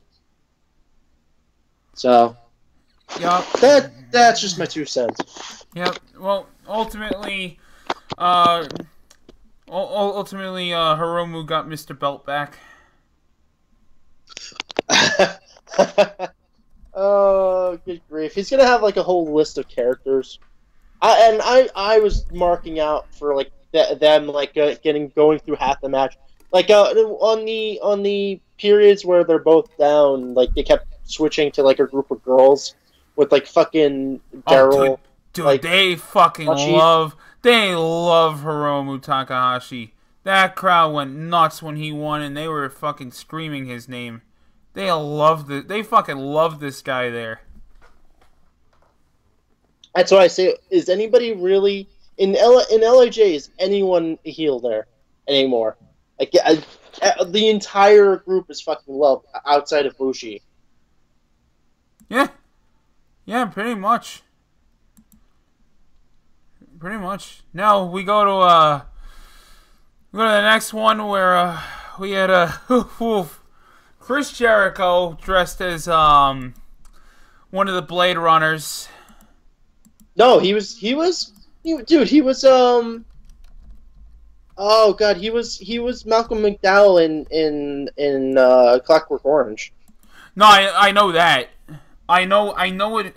Listen, I know what he was going for, but what he ended up looking like though. Yeah, what he ended up looking like. What he ended up looking like is totally different from what he was trying to look like. I got it. Yeah. Yeah. Especially with the black paint on the lips, I was just like, yeah. I mean, hey, you know what, though? Cool. Kudos to him trying something different. I did kind of miss the pyro for the, for Judas, but that's fine. It's not that big of a deal, I guess, I think he was weirdly more quiet Like usually he's more he kind of like playing off the arrogant heel. It's like he was more dangerous and focused in this match. Like that was the thing you were getting from him. Like he was just pissed off. My dad had a. You're gonna love what my dad thought. The way he saw Jericho work, he's like, man, imagine if Jericho joined Suzuki-gun. Oh my god! Oh my god! Don't! Don't! Oh my god! Oh no! Oh my god! Oh man, that would be fucking amazing. He was like, and I love that they kept like bringing up. It was like, oh well, Suzuki. I mean, it didn't bury Suzuki, but take this as you will. But I mean, I did like that they were like playing off Jericho, like they love to they put over Suzuki, and Suzuki's an obviously dangerous person, but they were like Naito was facing Suzuki, and he beat Suzuki and was able to like go. Basically, was on par with him, and now Jericho comes in, and he's usually not someone who's considered brutal, but for the amount of shit that he was doing to Naito, is like they're like it's like he's more dangerous than fucking Suzuki, and that I disliked that, but at the same time I kind of loved it. Or it's like now it's like Jericho's just this fucking sadistic heel, violent sociopath that's like he's on par with like Suzuki and the rest of like Suzuki-gun. Yeah, oh yeah, he's totally morphed into something else. Kind of like what Matt Hardy did. Not quite, but it's just you could tell here he's here because he's having fun. You could tell, dude. He would not be here if he was having fun in WWE. I'll be totally honest. He would not take this paycheck, go all the way to another country, if he didn't have fun. And this is supposedly all of his brainstorm. Like this whole storyline was a lot of this was his idea. I think they're doing a lot of good stuff here. I think obviously Jericho winning the belt. Obviously, yeah, like it's not a good look for Naito, but at the same time, he did just recently beat Suzuki, so there's that. He it's not like he's losing all the time. I think this is just a situation where it's a temporary. It's a temporary setback for him. But you know what this kind of reminds me of? Remember the last year when Suzuki came back and he beat Goto? Yeah. And it was like this wonky finish, and Goto got thrown out, and then Goto was gone for a little bit. So he was wrestling with other people. It reminds me of the situation where they had last year they had Yoshihashi make the save for Goto, which fucking stupid. But I think what they're going to end up setting up is either obviously they're teasing that Evil and Jericho are going to go at it, which fuck yeah. But I don't think Evil's going to win. I think Jericho's going to fucking almost murder Evil in the match, and that's going to set up Naito and Jericho in Wrestle Kingdom, and then I think Naito's going to win in Wrestle Kingdom against Jericho. Yeah, maybe. I think that might be the setup that they're going to end up doing in next year's Wrestle Kingdom. I love it, but again, I like the fact that his fucking eyes were bloodshot. I couldn't help. Oh yeah, we all know what you think.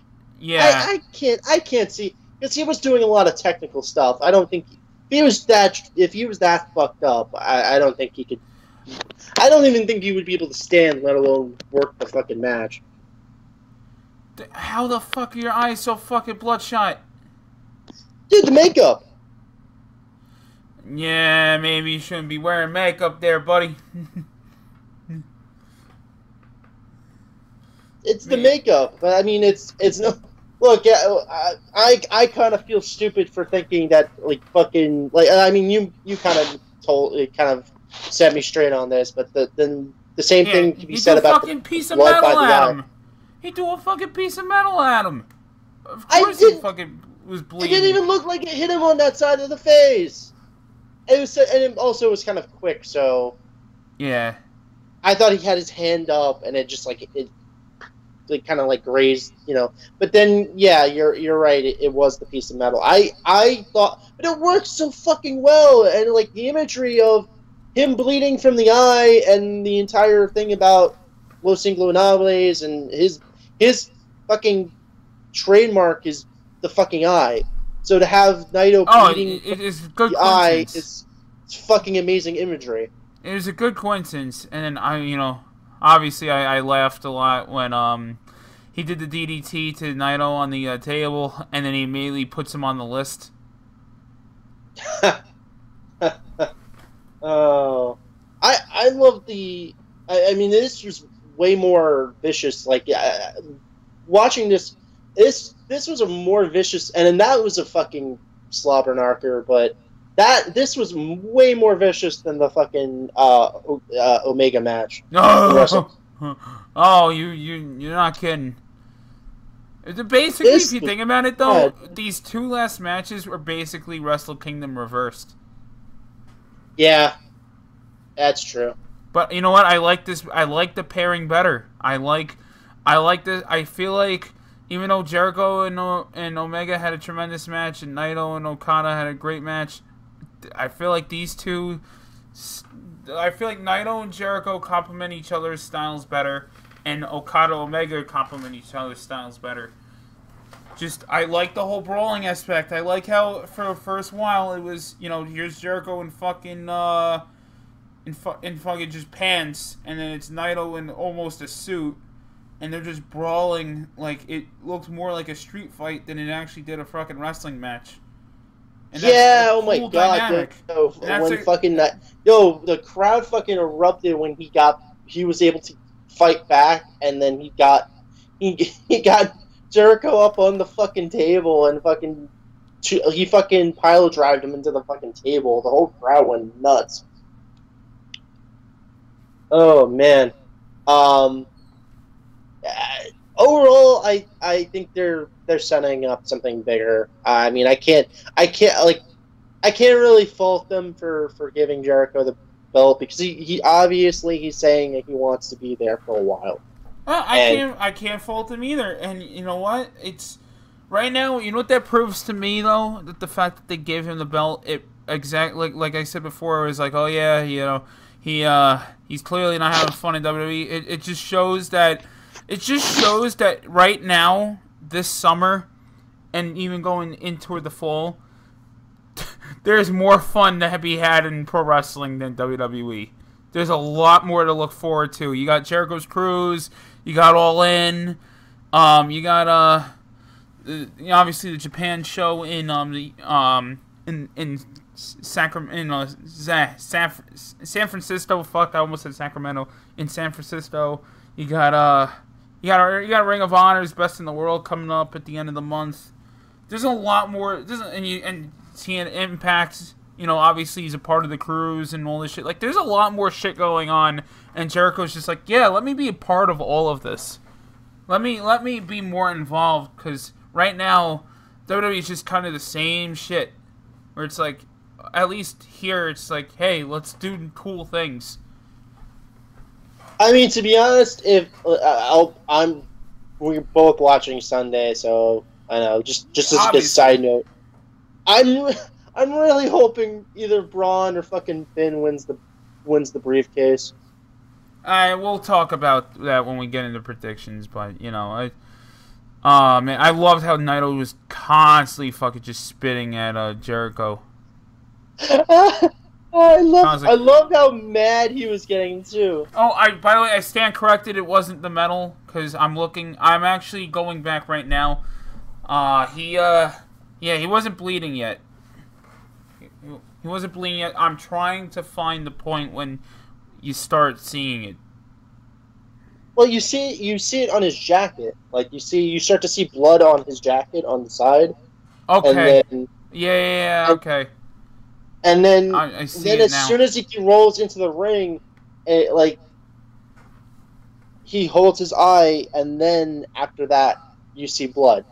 So I don't know if that was that's the thing that confused me. Was it a work where he did that because of the visual cue of the this like the kind of like the symbology of the bleeding from the eye would look like, or was it an actual accident? Well, another marketing thing I think they need to do, like I said with the Ray mask, they need to do what they did with Steve Austin back in 20 years ago, where they need to make a shirt like how Austin was bleeding from WrestleMania 13. They need to make a shirt of Naito's face with blood dripping down from the eye, and it says Destino. Oh, that would be fucking amazing. Oh, I got one better. He does. It's just the eye and his finger holding up the eye, and then his teardrop of blood coming down, and then the teardrop hits, and then the teardrop hits down, and it forms the LIJ logo. Nice.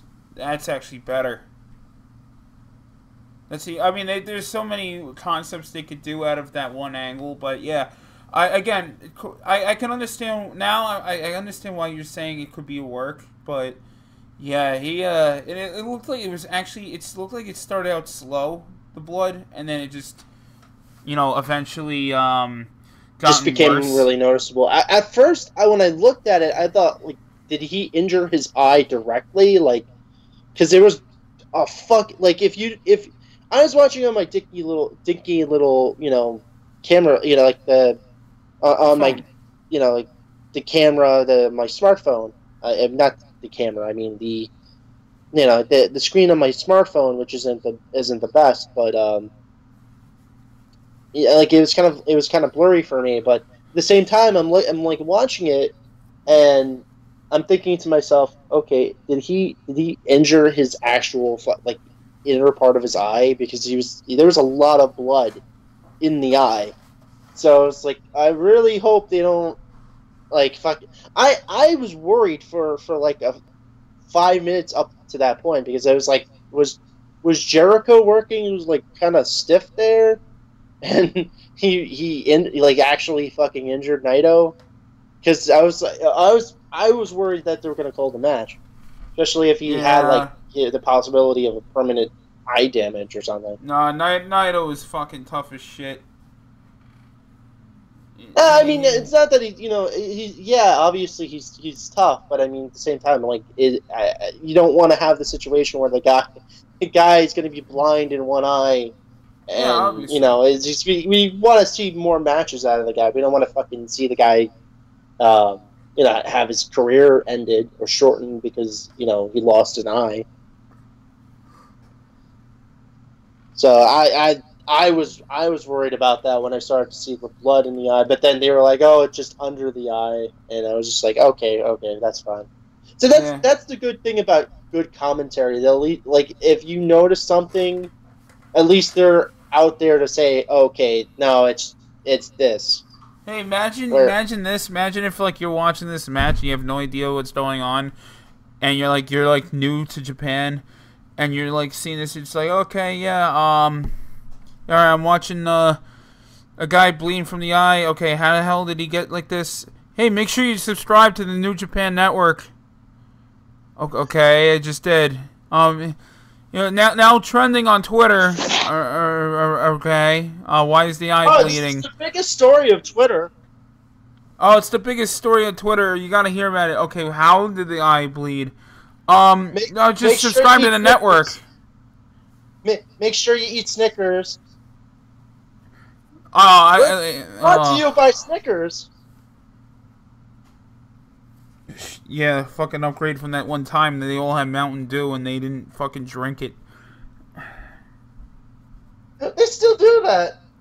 I don't fucking pay attention to them anymore, but they still do it, dude. They have the especially on the kickoff shows for all the pay-per-views. They always have like either Monster or a Mountain Dew Kickstart, and it's always in like a can, and it's like spread around the announce desk, but no one drinks from it except for Jerry Lawler. But anyway, again, you know, I know, my dad brought this up again because he forgot. He's like, oh, if they're throwing all the weapons out and whatnot, why are they, why is Naito going for Destino and then Jericho's hitting the, holding the ropes? I said, because it's, I used your logic where you said, you know, it's not a false count anywhere match. Technically, when you're grabbing under the rope, technically part of your hand is under the, you know, outside of the ring. Wait, was it a false count? No, I'm saying it wasn't. It wasn't. Oh, it wasn't. I'm using the psychology that you. As soon as you put your hand under the ropes or on the ropes, you're officially not in the ring anymore. Yeah. So they have to stop the count. Yeah, right, which is good. But again, dude, fucking Naito also got cut up on his cheek. He got fucked up.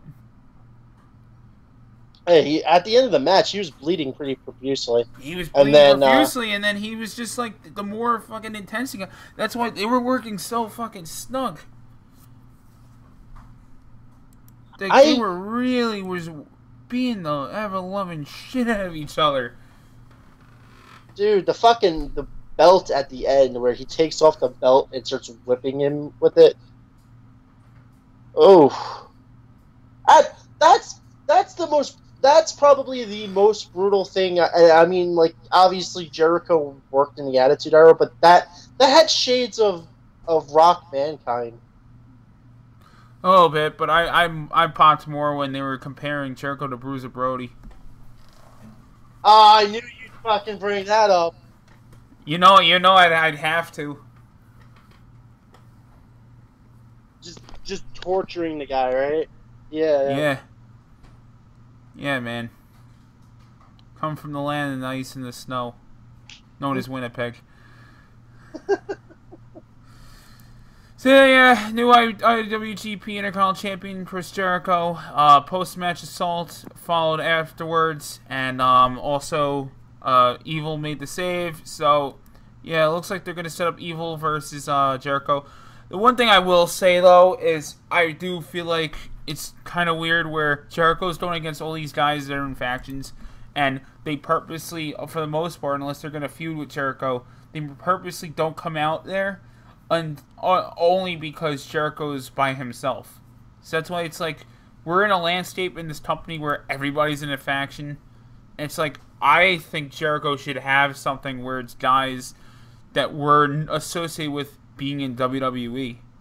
I don't know how you feel about that, but me and or a loyal listener there, shout out to Pete, had brought up that they should do it like an anti-WWE thing, even if Cody ever gets kicked out of the Bullet Club, where it could be Jericho, Cody, maybe they could get a hold of Bully Ray to come in every now and then. You know, if Neville's contract is ever unfrozen, maybe they could get a hold of him. Yeah, what the hell happened to Neville? His contract's frozen. He's not allowed to go anywhere. They gotta wait until his contract runs out. Yes, his contract is frozen. I thought he just asked for his release. No, they didn't grant it. So he's just waiting it out until he's released. Yup. When is his contract done? I'm actually not too sure myself. I would have to. Yeah, let me see if I could actually find that. Fuck, that has to be horrible. He hasn't worked in like fucking over a year, right? Yeah. Oh, just about close to almost a year. Let's see. Uh, Well, October. Good. Okay, sitting out his contract. Yeah, they're refusing to let him go. He has no desire to be back. Um, it's not really saying when his contract ends, and this is as of April of this year. So yeah, it's not really. Yeah, it's really in the dark of when his contract is up. But yeah, again, whenever it does happen, whenever he does come out, whenever it does end, I would definitely like to fucking see him, do something in Japan. And I think putting him in like a WWE style group would be pretty neat. Either that, or I mean, the only other thing I could think of for him is if they like either put him in as I would it would be dope if they put him in Suzuki Gun, what am I saying? Yeah. And they either put him with as like a secondary tag, and where he's either like he's working directly underneath Suzuki, or he's tagging with Zack Sabre Jr. Yeah, him and Sabre would be tag champs, no doubt about it. Next and last. Oh boy. Okay, I want to tell the story about how I was trying to watch this, and my internet shit itself. Go ahead. And, okay, so I'd like to say about a third way through this match, and suddenly my internet service on my phone decided, hey, that's enough for this month. You're done.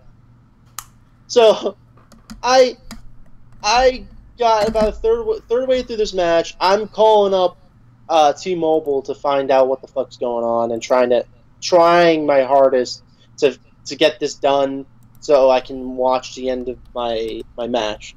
Yep. Now I'm calling, and I get this like really kind of annoying Filipino tech support guy, and he's driving me up the fucking wall. And I just trying to tell him, can you just give me the internet service back? I'll pay whatever, just so I can watch the end of the match.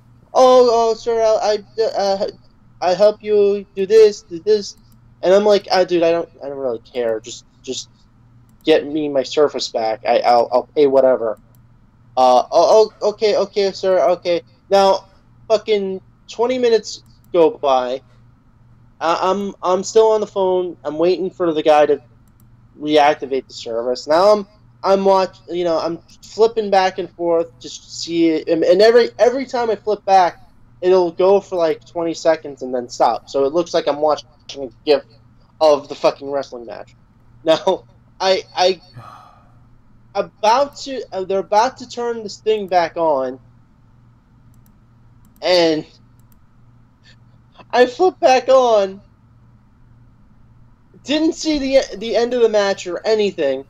Now I've gone back and rewatched that, but I get to the end of the fucking match. I don't even get the just the surprise reaction of Kenny winning the fucking belt. I get Kenny already holding the belt up, and Okada on the ground with the Bucks holding him. And I swear to God, I screamed over the fucking phone, and I was just let out a barrage of fucking curses, as I was so pissed off that I missed that moment in time. And this is something you're never it's like if you had missed the Daniel Bryan match, and you go and you just imagine you're watching WrestleMania, and you got to the like a third of the way through the Daniel Bryan match, and then you got to the part where he's being carted off with the on the stretcher, and then your internet or your cable goes out, and then you flip it back on at the end, and you see Daniel Bryan with the fucking belt up on the walking down the ramp. That's how I felt. Like you couldn't do it like a fucking hour later. Like you had to take away my goddamn internet right then, and you couldn't even just have a situation where it's roaming minutes. So once I go over a certain amount of time, they'll start charging me for it. I'd have been fine with that. They ruined an entire fucking end, like a perfect pay per view. They fucking ruined it for me. Like it's still fantastic. It's the best pay per view of the year. Just I'm really fucking annoyed with T-Mobile. That's all I'm gonna say. That's why I'm for as much shit as you could get with Verizon, I'm very thankful for them. In that regard, I've never had that fucking problem. But I will say though, don't feel too bad. You're not the only one that. This is more intentional on my own self because okay, I had a long fucking weekend. I'm not gonna get in and talk about it, but long story short, I was like, okay, I gotta get up early anyway. Let me go to bed as early as possible. I'm gonna wake up around a little after 7 o'clock. And I'm going to try to catch the end of Omega Okada, because I assumed, okay, they're starting at 3. That's the pre-show. They're probably not going to end the show till about 8:30. Little I know, I woke up at 7:30 instead of 7 and went, fuck. I said, it's probably just the ending a few minutes on. Oh, let me turn it on. Oh, well, guess what? Omega's holding the belt. Oh, the Bucks have the tag belts? I'm like, oh, that's wonderful. Alright, so I wasn't the only one. No, I logged on as soon as the promo hit. As soon as he was cutting a promo and I saw them all with the belts, I was relieved. I was like, finally this guy got his belt, but I was like, damn. It's like I ruined for myself the shock value, all because I didn't want text messages from people going, "Hey, did you see it yet? Hey, look at this. Hey, you see this?" So ultimately, I'm not as upset. I would have been more pissed off if people were texting me going, "Hey, look at this," So I'm very more so just annoyed what I did, but obviously I went back and watched it myself. So without any further ado, let's get into it. And this is a long match. A long match. It felt like they were trying to they were sprinkling in bits and pieces from their previous matches, but at the same time they were doing a lot of false flag stuff. Like they were doing stuff that they were doing a lot of teases on stuff they had done in previous matches, and then they kind of ripped away some of it. Kenny tried going for the best I can describe it is Kenny early on in the match goes for the what the hell was that the snap suplex, the dragon suplex off the top rope. Yes, snap dragon. And Okada reverses it and turns into a fucking what the hell did he do? He ended up reversing it and then turning into a fucking tombstone onto the apron, right? Yep. Which I still kind of vaguely don't know how the hell he did that. So, there was a lot of stuff here. I like that they teased Wrestle Kingdom, where the famous spot where Okada did the the mule kick into the fucking into the barricade, and Kenny reversed it and then hit a V trigger off the fucking barricade. They were doing a lot of stuff here that teased the all the other previous matches, but they were doing subtle little changes here to make it their own in a way. And I love that. And I'm pretty sure you marked out to this. Every time Kenny hit the One Wing Angel, every time he pinned, he got the pin. Yeah. Yeah, it was... Again, I'm happy they're protecting that finish. They need to. That can never be a move that they're kicking out of. And if you notice, too, the good old Rainmaker was not a move that he was able to get a pin off of. Yeah. Which, again, you know what ruined that for me, too? And people online were like... And obviously I saw this after I saw the match, the comments. But, like, people are like, they're burying Okada now. Because Kenny Omega didn't go for a 3 count on the Rainmaker.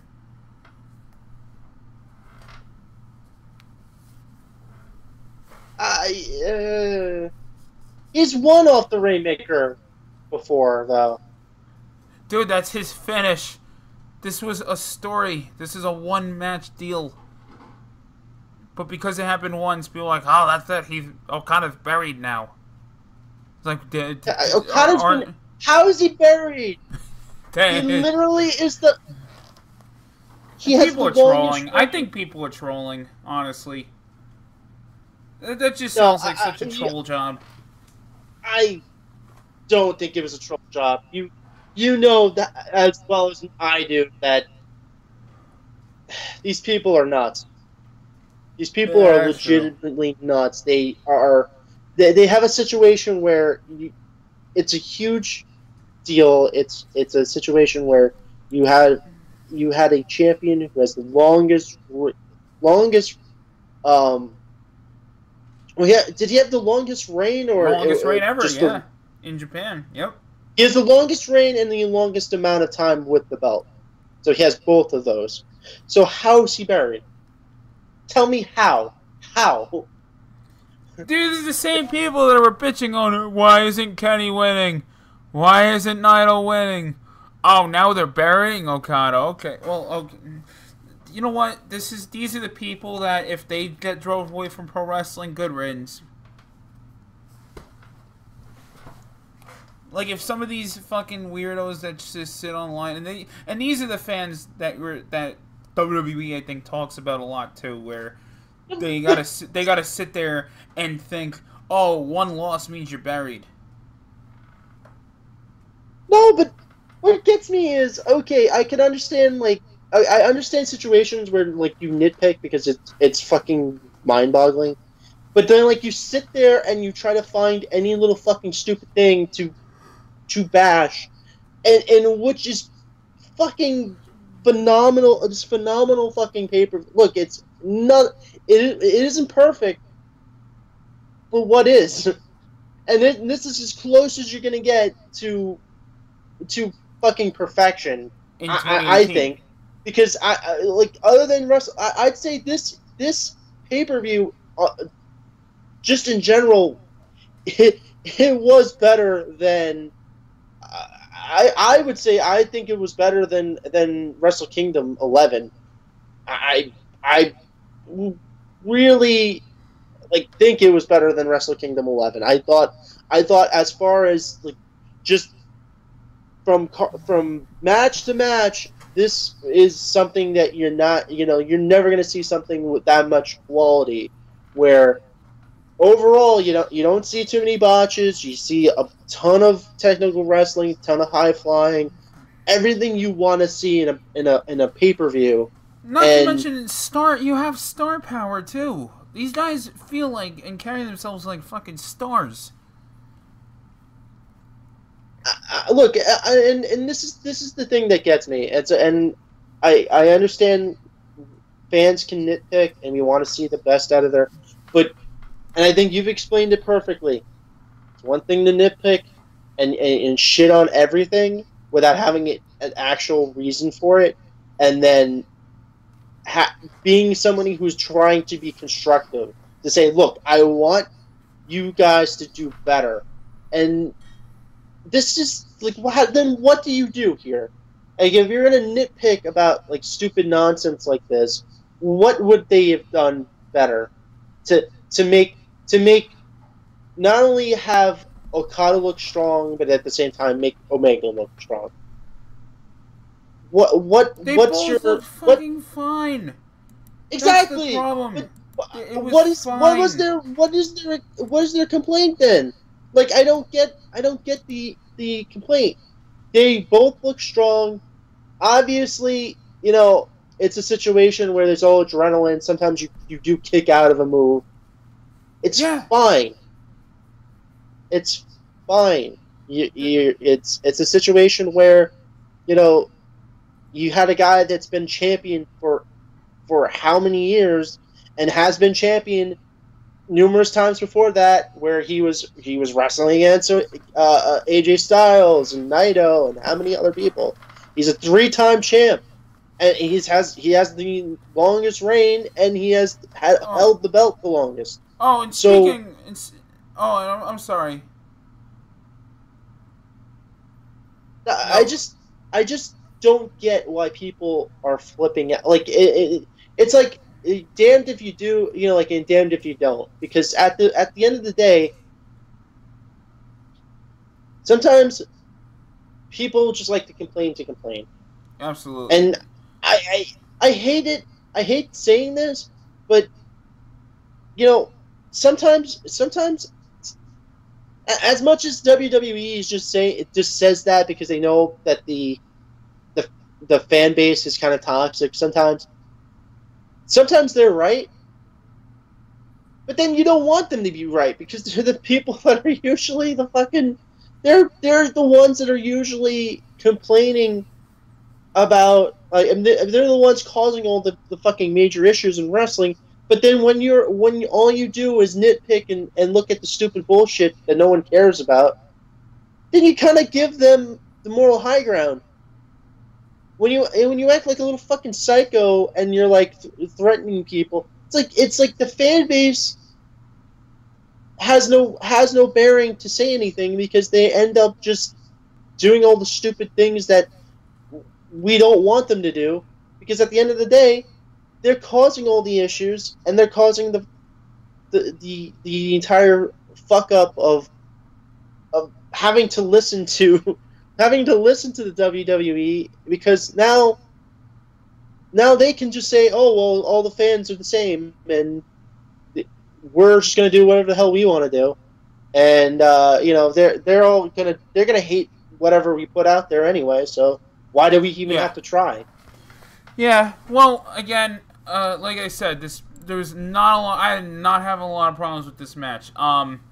I did really enjoy it. I know you did. I know you did too. When he did the Styles Clash and the crowd actually chanted AJ Styles. Yeah. You know what? That's fine. When when we talked about before, where it's like, oh, chant CM Punk at Roman Reigns, blah blah blah.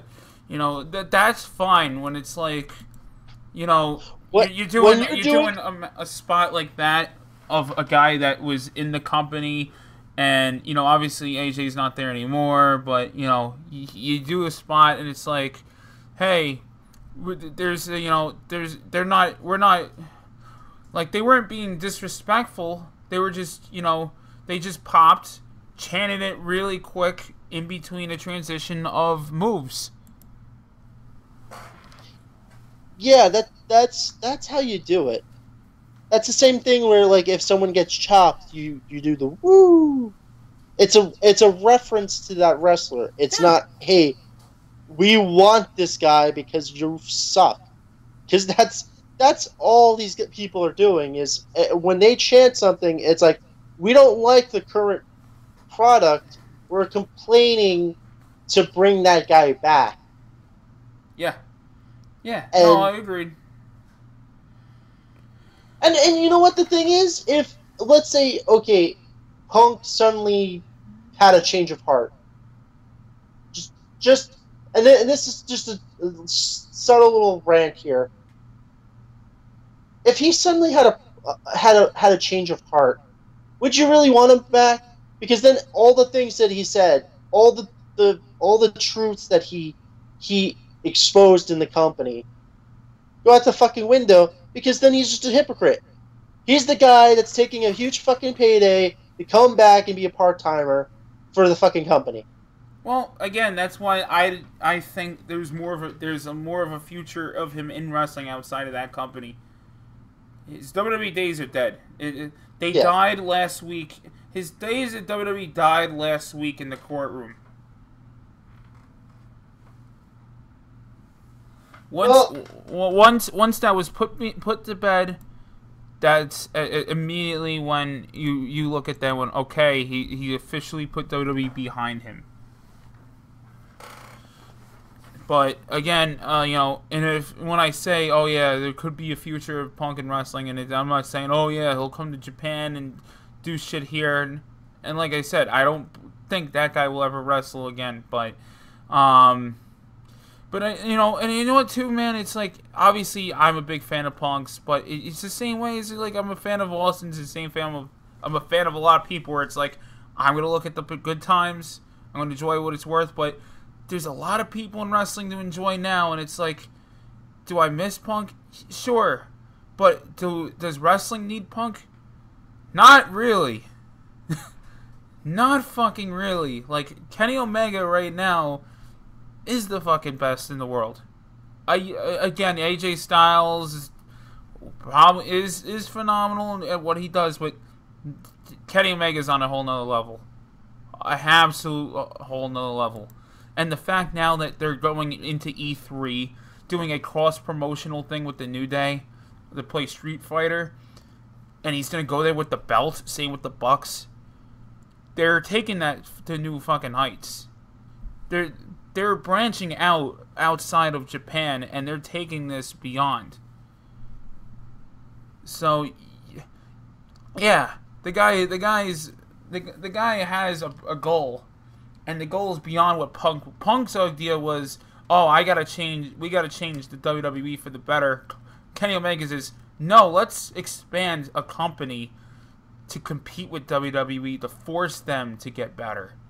Because you're only gonna get better. The place is only gonna get better if another company steps up and takes their rightful place as the number 2 to threaten WWE.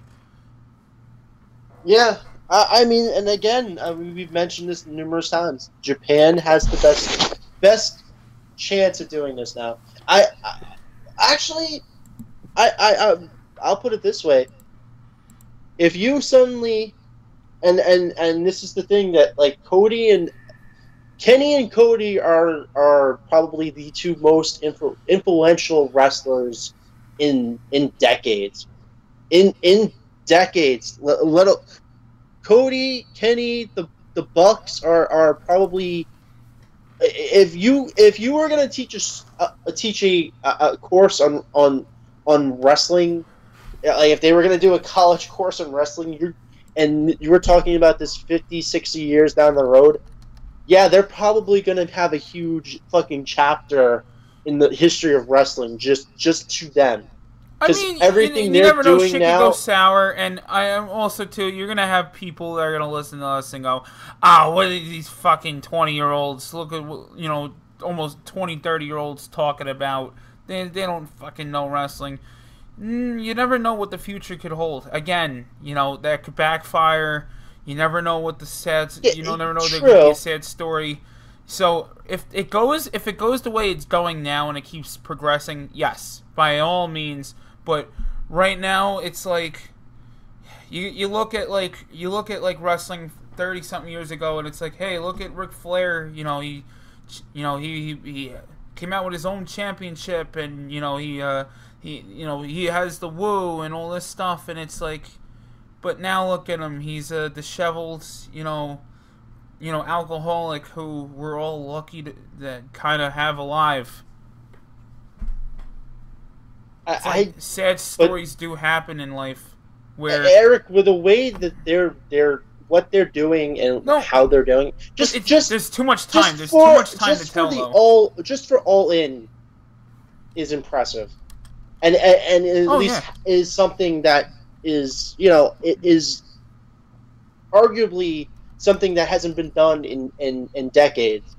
Now, just on that merit alone, we're seeing stuff that we haven't seen in years. You're seeing people make names for themselves outside the company, branching out. At the end, things like the NWA belt meaning something, mattering. The main belt for the world, what people consider the world championship, isn't the WWE title or the Universal title or whatever the hell else. It's a belt. It's two belts or three belts, and they're outside the company, and those are the true fucking heavyweight championship belts.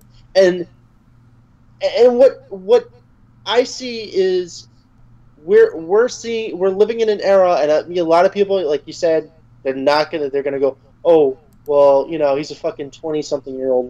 What does he know?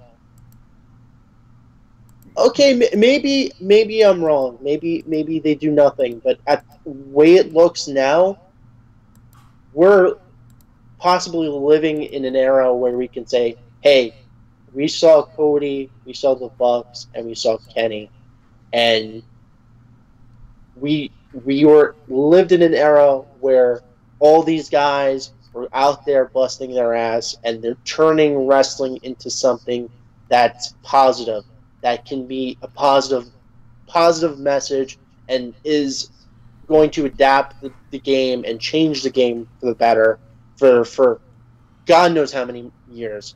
I would love to see when I'm an old man, and you know I have kids or I have grandkids, and they go to me, "Hey, did you were alive and you were there for the Young Bucks and Cody and Kenny Omega and all of them," and just to have the ability to say, "Yeah, they were fucking amazing.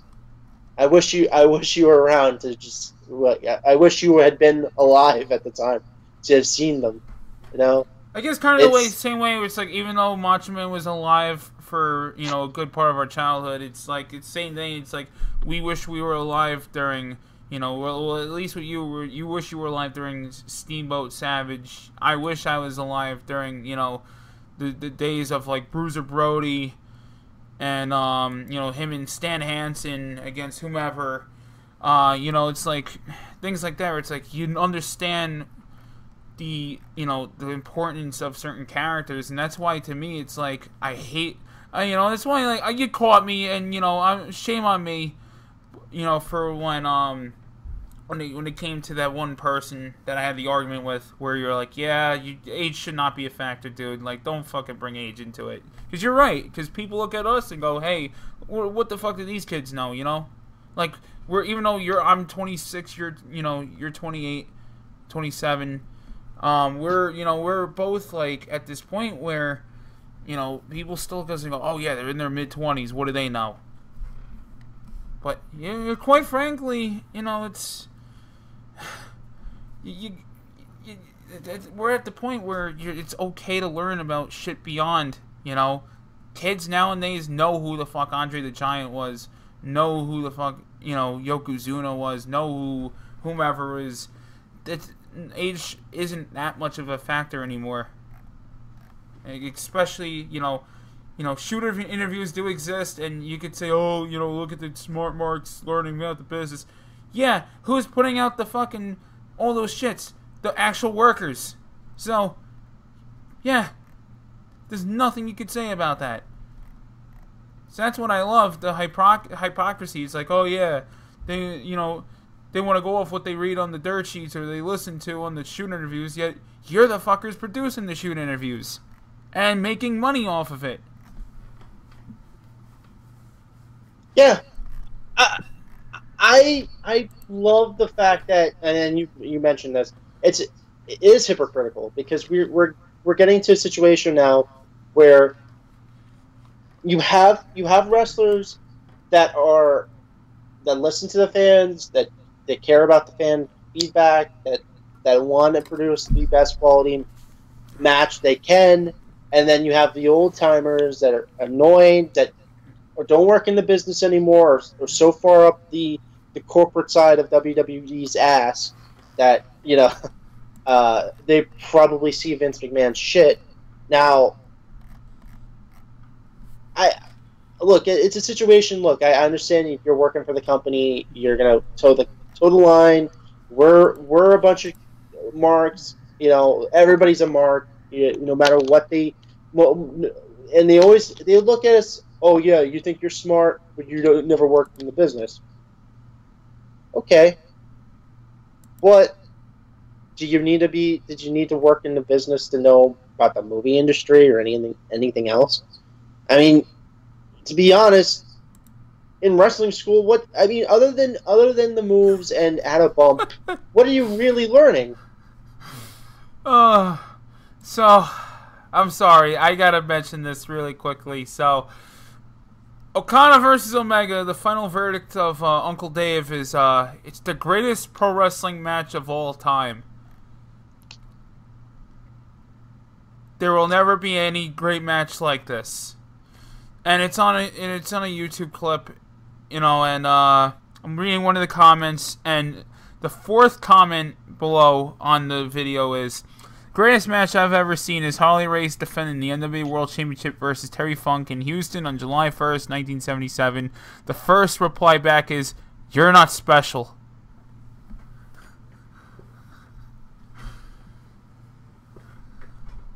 Wow. Okay. That's basically what we've come to as fans, where it's, oh, this is the greatest match. No, this is the greatest match. No, this is the greatest match. No, this is the greatest match. It's the internet. It's the internet. It's the fucking internet. We as fans are so polarized to believe whatever our opinion is the absolute, and we will shit on everyone and everyone to prove our point. Pro wrestling is officially metal.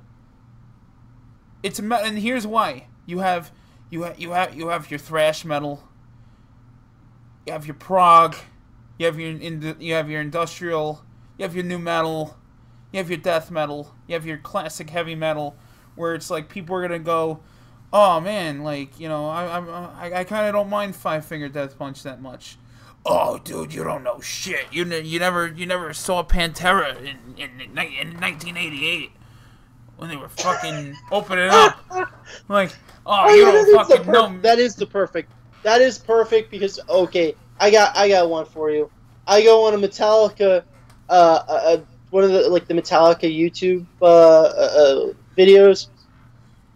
One of the first things is, oh, they suck. They suck. Megadeth is better.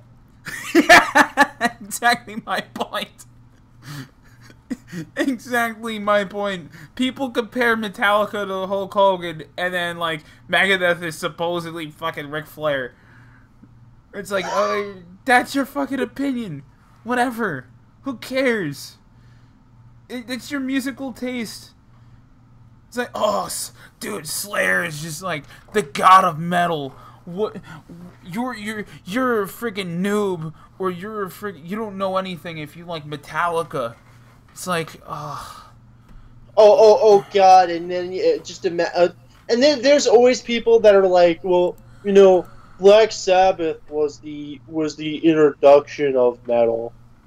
Oh no, I've heard Led Zeppelin is.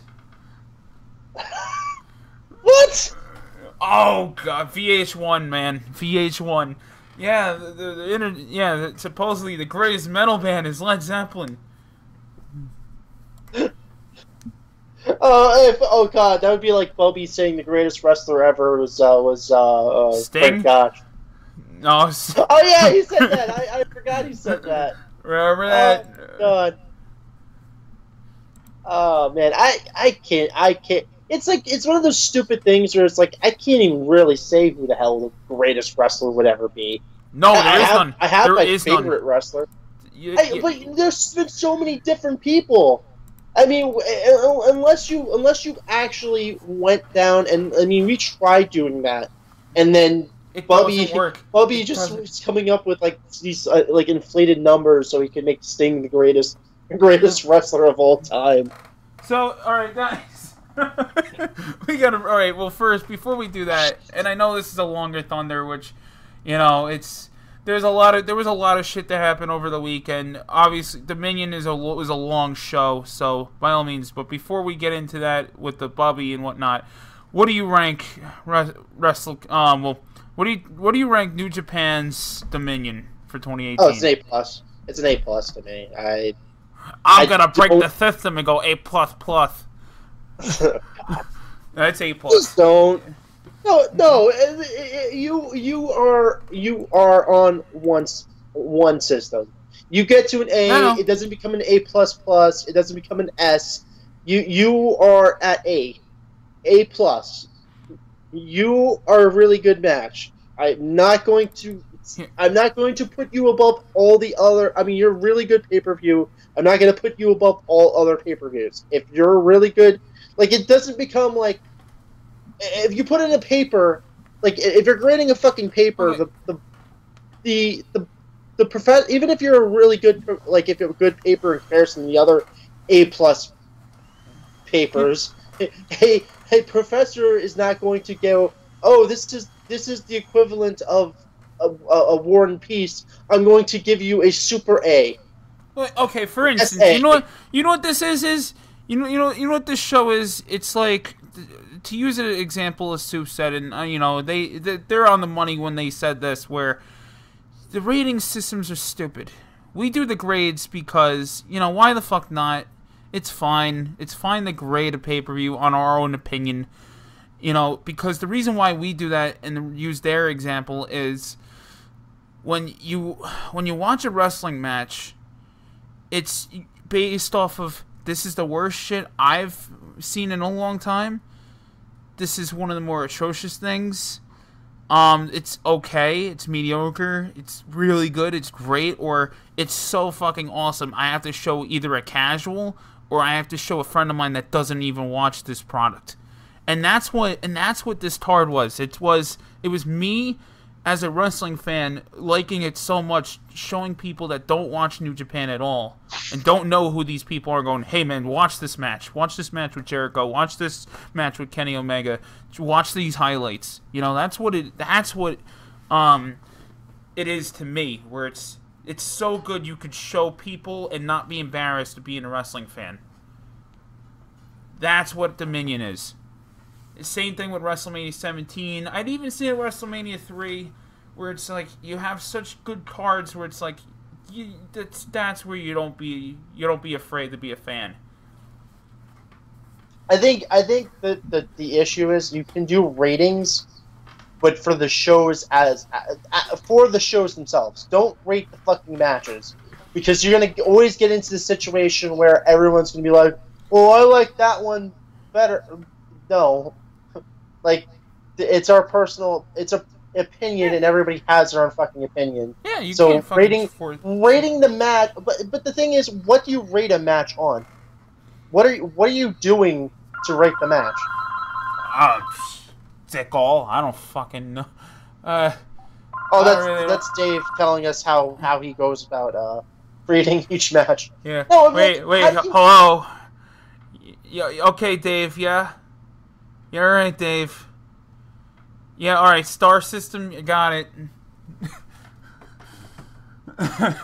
Well, I look at every individual lockup, and then I look at the moves to high spots ratio, and then I go for length of time in the match. Oh, okay, Dave. All right. Okay. Got a lot to get into here tonight. The UFC show, the match in Osaka last year at Dominion. I thought it was the best match I've ever seen. The G1 match I didn't think was the best match I've ever seen, and it was a fantastic match, though. It was, you know, still one of the best matches that I'd ever seen. But after every one of those matches, I'd never thought when it was over that I will never see a better match than this match, even Osaka.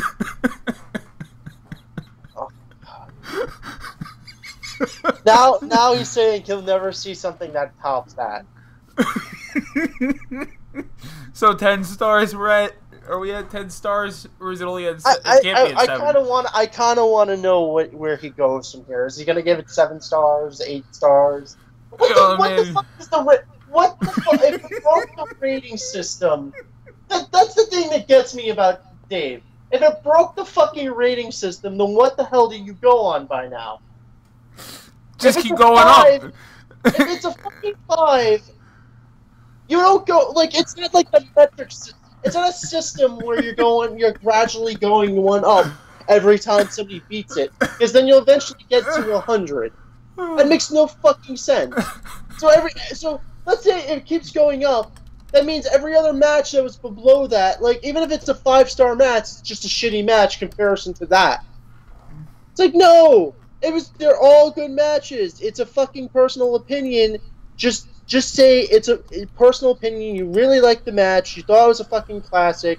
You thought, on your personal opinion, it's the best match you've ever seen, and drop it. You don't need a whole bunch of fucking stupid star systems to, like, figure out. And I don't even know, he's never even explained how he fucking finds this system in itself. What is the top most that you can even grade in this?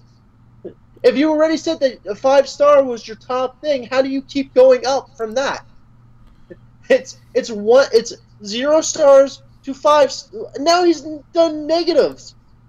He does fucking negative 5-star matches now. I don't get it. I really don't. Like, I respect the guy, but then he does shit like this, and it's just like, come on. Of course, like, he comes off really? looking like a clown. Like, Yeah, you wonder why podcasts are making fun of him now. He wonders why people are making fun of him.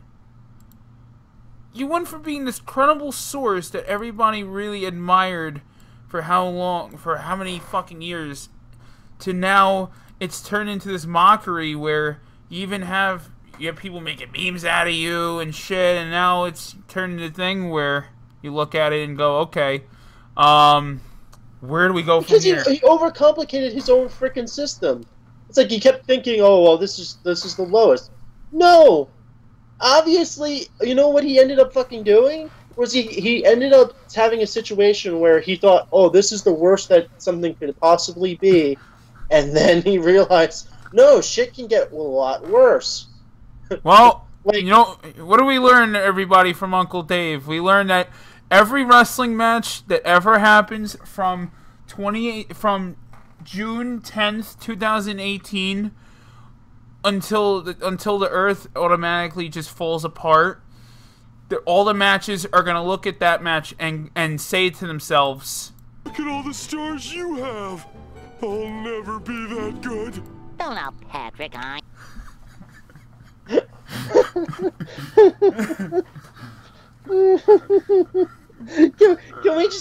Can you please, like, find that and, like, that'll be the can that please be the thumbnail for this week? SpongeBob, like, putting Kenny Omega's face on SpongeBob's and, like, on Roman's on Patrick's. oh, dude, it's already done. Oh, it's already done? Yeah. Okay, perfect. Yeah, it's already done. That's our thumbnail. Yeah, alright, yeah, I'll edit that into the, actually, while we actually get into the final predictions of this show, I will make that the thumbnail for the ending part of this, so everyone stay tuned for that, nice little image you're about to see. But, yeah, so, you want to ready to get into NXT TakeOver, and then Money in the Bank predictions? It's not going to be good. That's my prediction. What NXT will be? Oh yeah, it will be. Wait, Yeah. do you want to just talk about NXT? Well, all right. We'll time it. You want to jump into just do Money in the Bank right now, and then we'll close it with NXT Takeover. Yeah. Okay. So it's like it's bad news, but then we got good news right after it. Yep. All right. Wait, and while I do that, because I just put the picture up, everybody. Here's here I'll send it to you right now. The pic. Okay. Check your. All right. Check your message.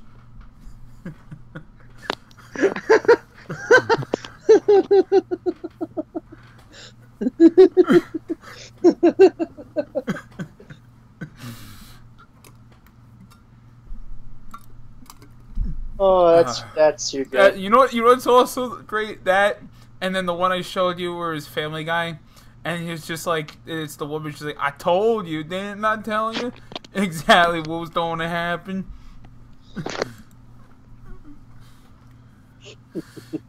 And what after that is Vince Russo. If that was me, and I'm just saying, if that was me, the circumstances, well, that was as you described them, would have been so much different. Man, but anyway, NXT Takeover, the good news. It's gonna come out of Chicago on Saturday night.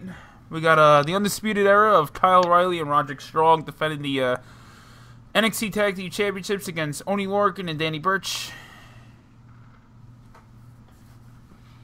I think I'm not gonna say they're gonna retain. I have a feeling they're gonna end up losing the belts. I'm gonna go with Undisputed Era. Really? Okay. I think there's another plan. I think it'll involve War Machine or War Raiders. And I think they're keeping the belts. Next up we got Ricochet versus Velveteen Dream. No, Ricochet's going over. Ricochet's going over, I agree. Nikki Cross versus Shayna Baszler. I think Baszler's going to hold on to the belt for a little bit longer. Yeah, she's retaining.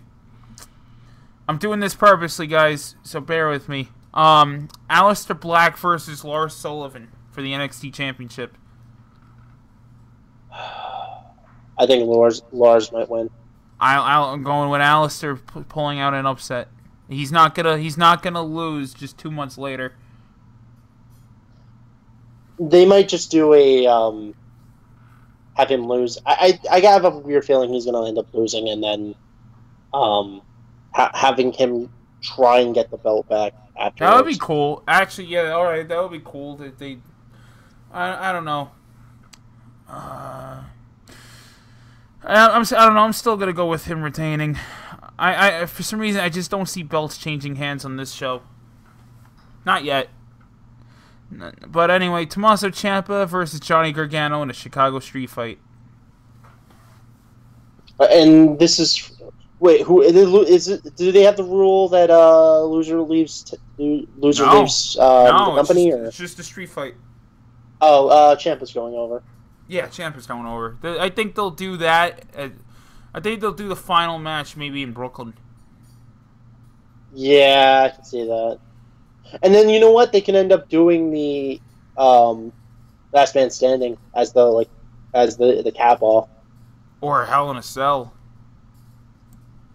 They're never going to do Hell in a Cell in NXT. Oh, one could hope. Oh, the spots they would do off that. Fuck. One could hope. But yeah, that's gonna be that. Dude, I would even fucking I would even fucking settle for those two guys. I'd even fucking settle for a Punjabi prison match.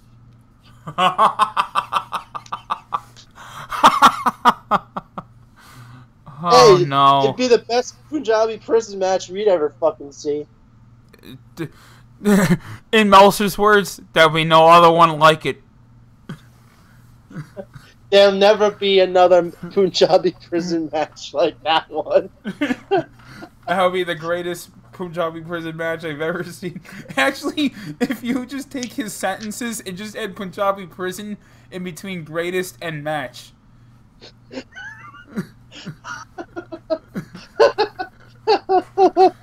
and then Meltzer sounds less doofy.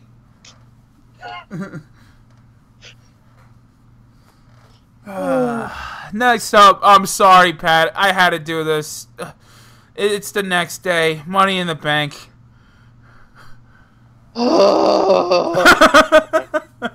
I'm sorry. No, it's fine.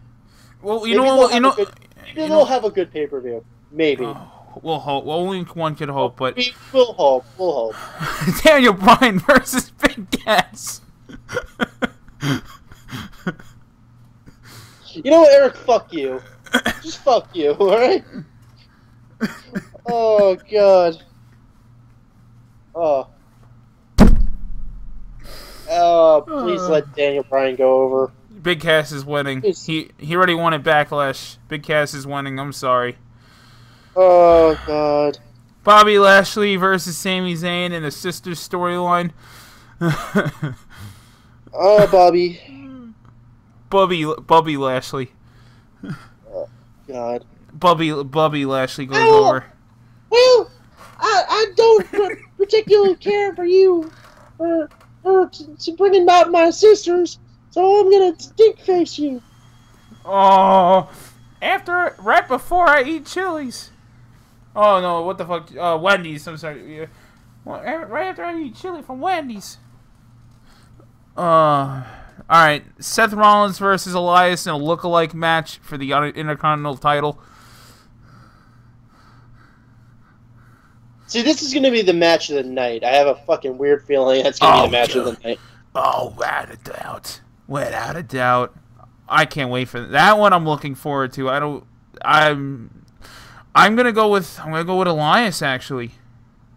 Yeah, I would like Elias to. They're gonna have a killer match. As much as I've enjoyed Rollins, I would like to see them have like a back and forth for the belt. Dude, let them carry this into SummerSlam. Why the fuck not? Yeah, those guys are over. The Club against the Bludgeon Brothers for the SmackDown Tag Team Championships. Bludgeon Brothers are gonna go over. Bludgeon Brothers are going over. Yep. Carmella versus Asuka for the Women's Championship. SmackDown, I should say. I literally will turn off if Asuka loses. I'm turning it off. If Asuka fucking loses, I'm turning it off. I'm like, I can't even be mad. This is someone who's a fucking murder machine. I feel like only I'm watching lost like one fucking time to Charlotte, and you're having her lose to this fucking waste. I feel like because of how much good wrestling there's around now, I'm kind of looking like down upon WWE as, yeah, I can't get serious about this anymore because I'm not even emotionally invested in it. Yeah, that's weird because it's just kind of the same thing. It's like, yeah, you're not emotionally invested, so why are all these people still pissed off about it? That's why I'm looking at this start and I'm laughing because I'm like, dude, I just saw Omega fucking in a 70-minute match finally get a championship, and then we got a tremendous show coming up on NXT, and it's like, do I really care who the fuck wins between Jinder Mahal and Roman Reigns? I think you said it best. Beach Ball match of the night. Like, the fan. I can't take credit for that. I love listening to people go, oh, it's not Roman's fault. The fans made up their mind. It's like, what the fuck does that even mean? What the fuck does that even mean? They haven't. They didn't make up their mind suddenly that they hated the guy. This has been a slow burn for close to like 4 or 5 years. And they've done nothing to fix his character.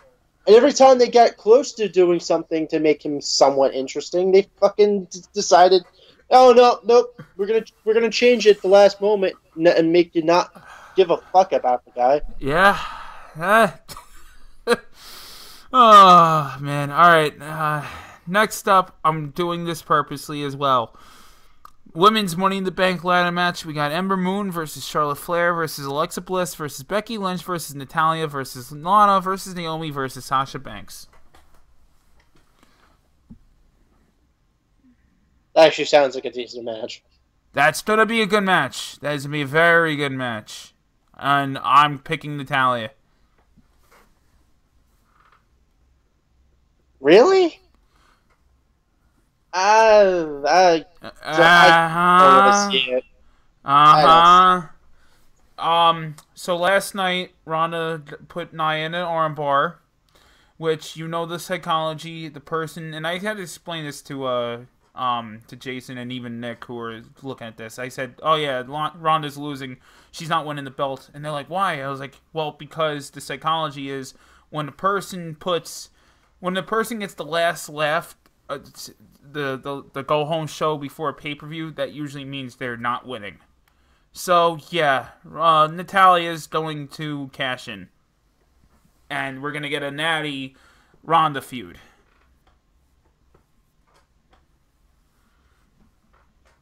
Oh, that'd be kind of lame.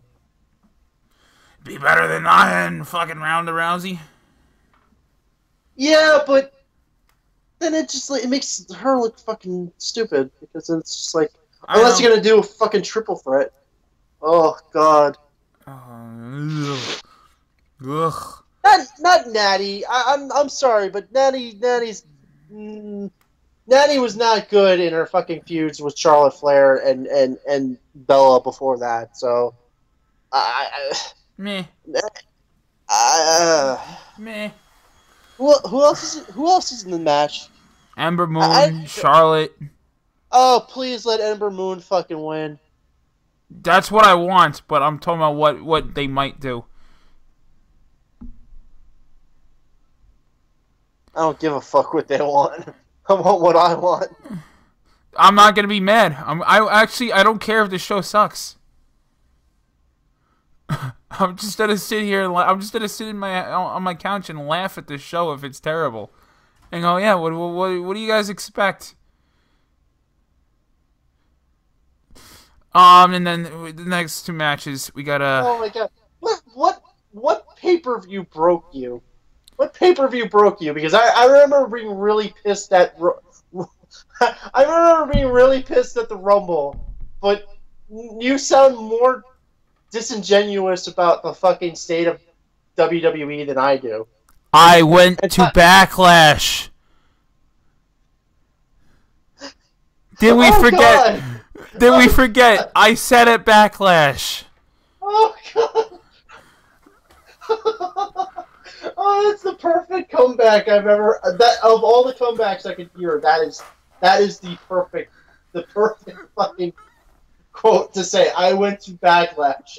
Nothing hurts me anymore. Yeah, it does. It's like how you were desensitized to mindfucks when Infinity War was done. That's how I am now. Where it's like, okay, I was at Backlash. We're gonna. What next is gonna happen? I've sat through Bobby Lashley and Sami Zayn talk about his sisters, and Bobby Lashley trashed them in the ring. What worse can we do now? Can we bring Vince Russo back?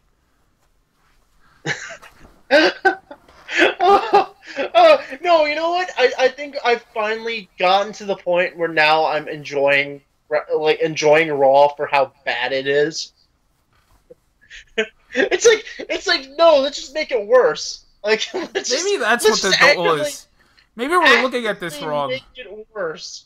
Maybe maybe we're looking at this the wrong way. Maybe the intention is to make it worse. No, let's just I'm hoping they make it worse. Everybody who's like a company shill is like, oh, just enjoy it. Like, okay, maybe you have a point. Let's just let's get high and then watch it fucking worse. let's just be like, oh man, that that that Jinder Mahal Roman match, man, that was fucking amazing. It was so bad.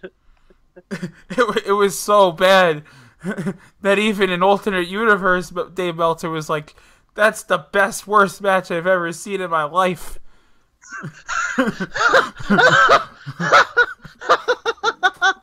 It's like, I Nothing will usually ever only come go close. to -5, but that match was so bad, I gave it -6 stars. I gave that a -10 stars. I excelled. They counter broke my system. Oh God, no! You know what? Once when a match gets that bad, he should just it stops becoming a star. It's just it's a black hole now. It's when a star implodes in on itself, and I gave it -6 black holes. Oh shit. Alright, and then next matches we got AJ Styles versus Nakamura for the WWE Championship. If Nakamura wins, I will be happy. Oh, I will be happy. We all will be. Not that the belt means anything anymore, but we'll still be happy for him. Yeah, good for him. Glad it was worth going to move to Florida. To be given a prop trophy that no one cares about anymore. And then the last one, we got the Money in the Bank men's match, which is any one of the New Day versus Samoa Joe versus Kevin Owens versus Bobby Roode versus Rusev versus The Miz versus Balor versus Strowman.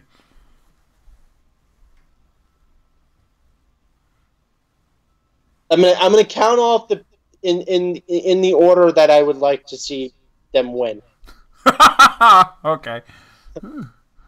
Can you repeat that one more time, or write it down? All right. Okay. All right. 1 second. I'm going to send you the lists right now. Boss, he's doing that. Oh, you got it already. Oh, okay. Gotcha. All right, I'm looking at it. No. Okay, in my order of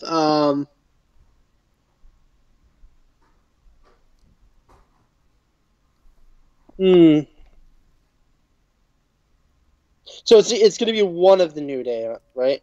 Yeah, we don't know yet. They could announce it tonight. Okay. They could announce it to the last minute on Sunday. We don't know. Yep, no idea. You usually end up doing that. It's as a situation where they usually the New Day likes to come out and go, "Oh, this is the opponent that's going to be wrestling tonight." Yep. So in my order, I would say Braun Strowman. Braun Strowman, number one, that I want to see win the fucking briefcase.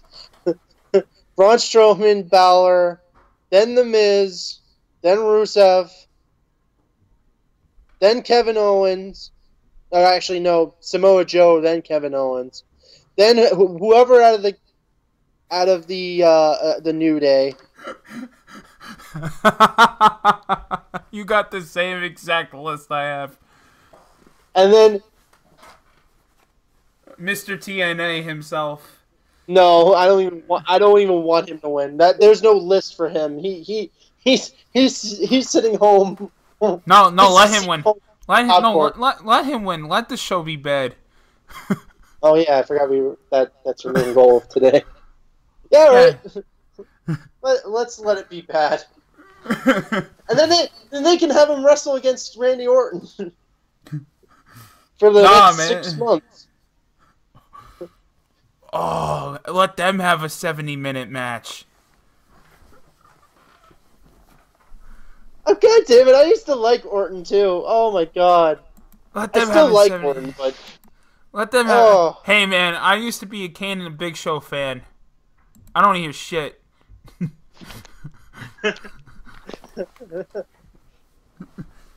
I still like them, but I'm like, ugh, enough. Go away, please. And now they're like, okay, good. But anyway, guys, this was a very extensive episode. You know what? We're not even gonna call this really. This is AM Thunder combined with, you know, just KTR in general. So, you know, just look at it for not just as an AM Thunder. It's, you know, mixture of both. Whatever you want to call it. Whatever you want to call it. So, with that said, everyone, we're out of here. Like, you know, NXT, you got NXT this weekend, you got Money in the Bank this weekend, and you got E3 coming up with New Day and the Golden Elite, and it should be really fucking interesting. KFABTalkRadio.com, check out all our updates. We are live every Tuesday at 11:30 a.m. Eastern Standard Time. Facebook.com/KFABTalkRadio, as well as we're all on Twitter. I'm on Twitter at EricTheRed211 and Mr. _Bonesaw for all your gripes and complaints on the show. And argue with him if you want the show to actually be good. I don't give a fuck. Is that the outro? No. That's something I want to show you afterwards. I was gonna say, I don't know. I was like, wait, why are you sending me Aiden English's theme song? No, I'm gonna show. Right, I'm gonna check it out. I'm gonna check it out when we get out of here. So, anyway, guys, that'll do it. Till next time, everyone, keep it kayfabe. You know the drill. Bitches.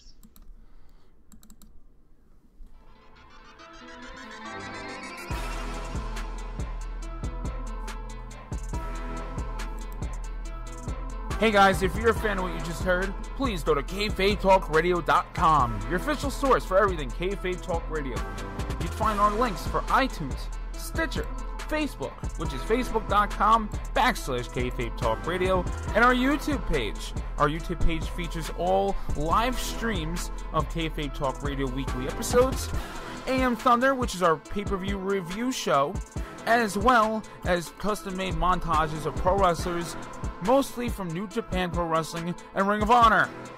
Till next time, keep it kayfabe.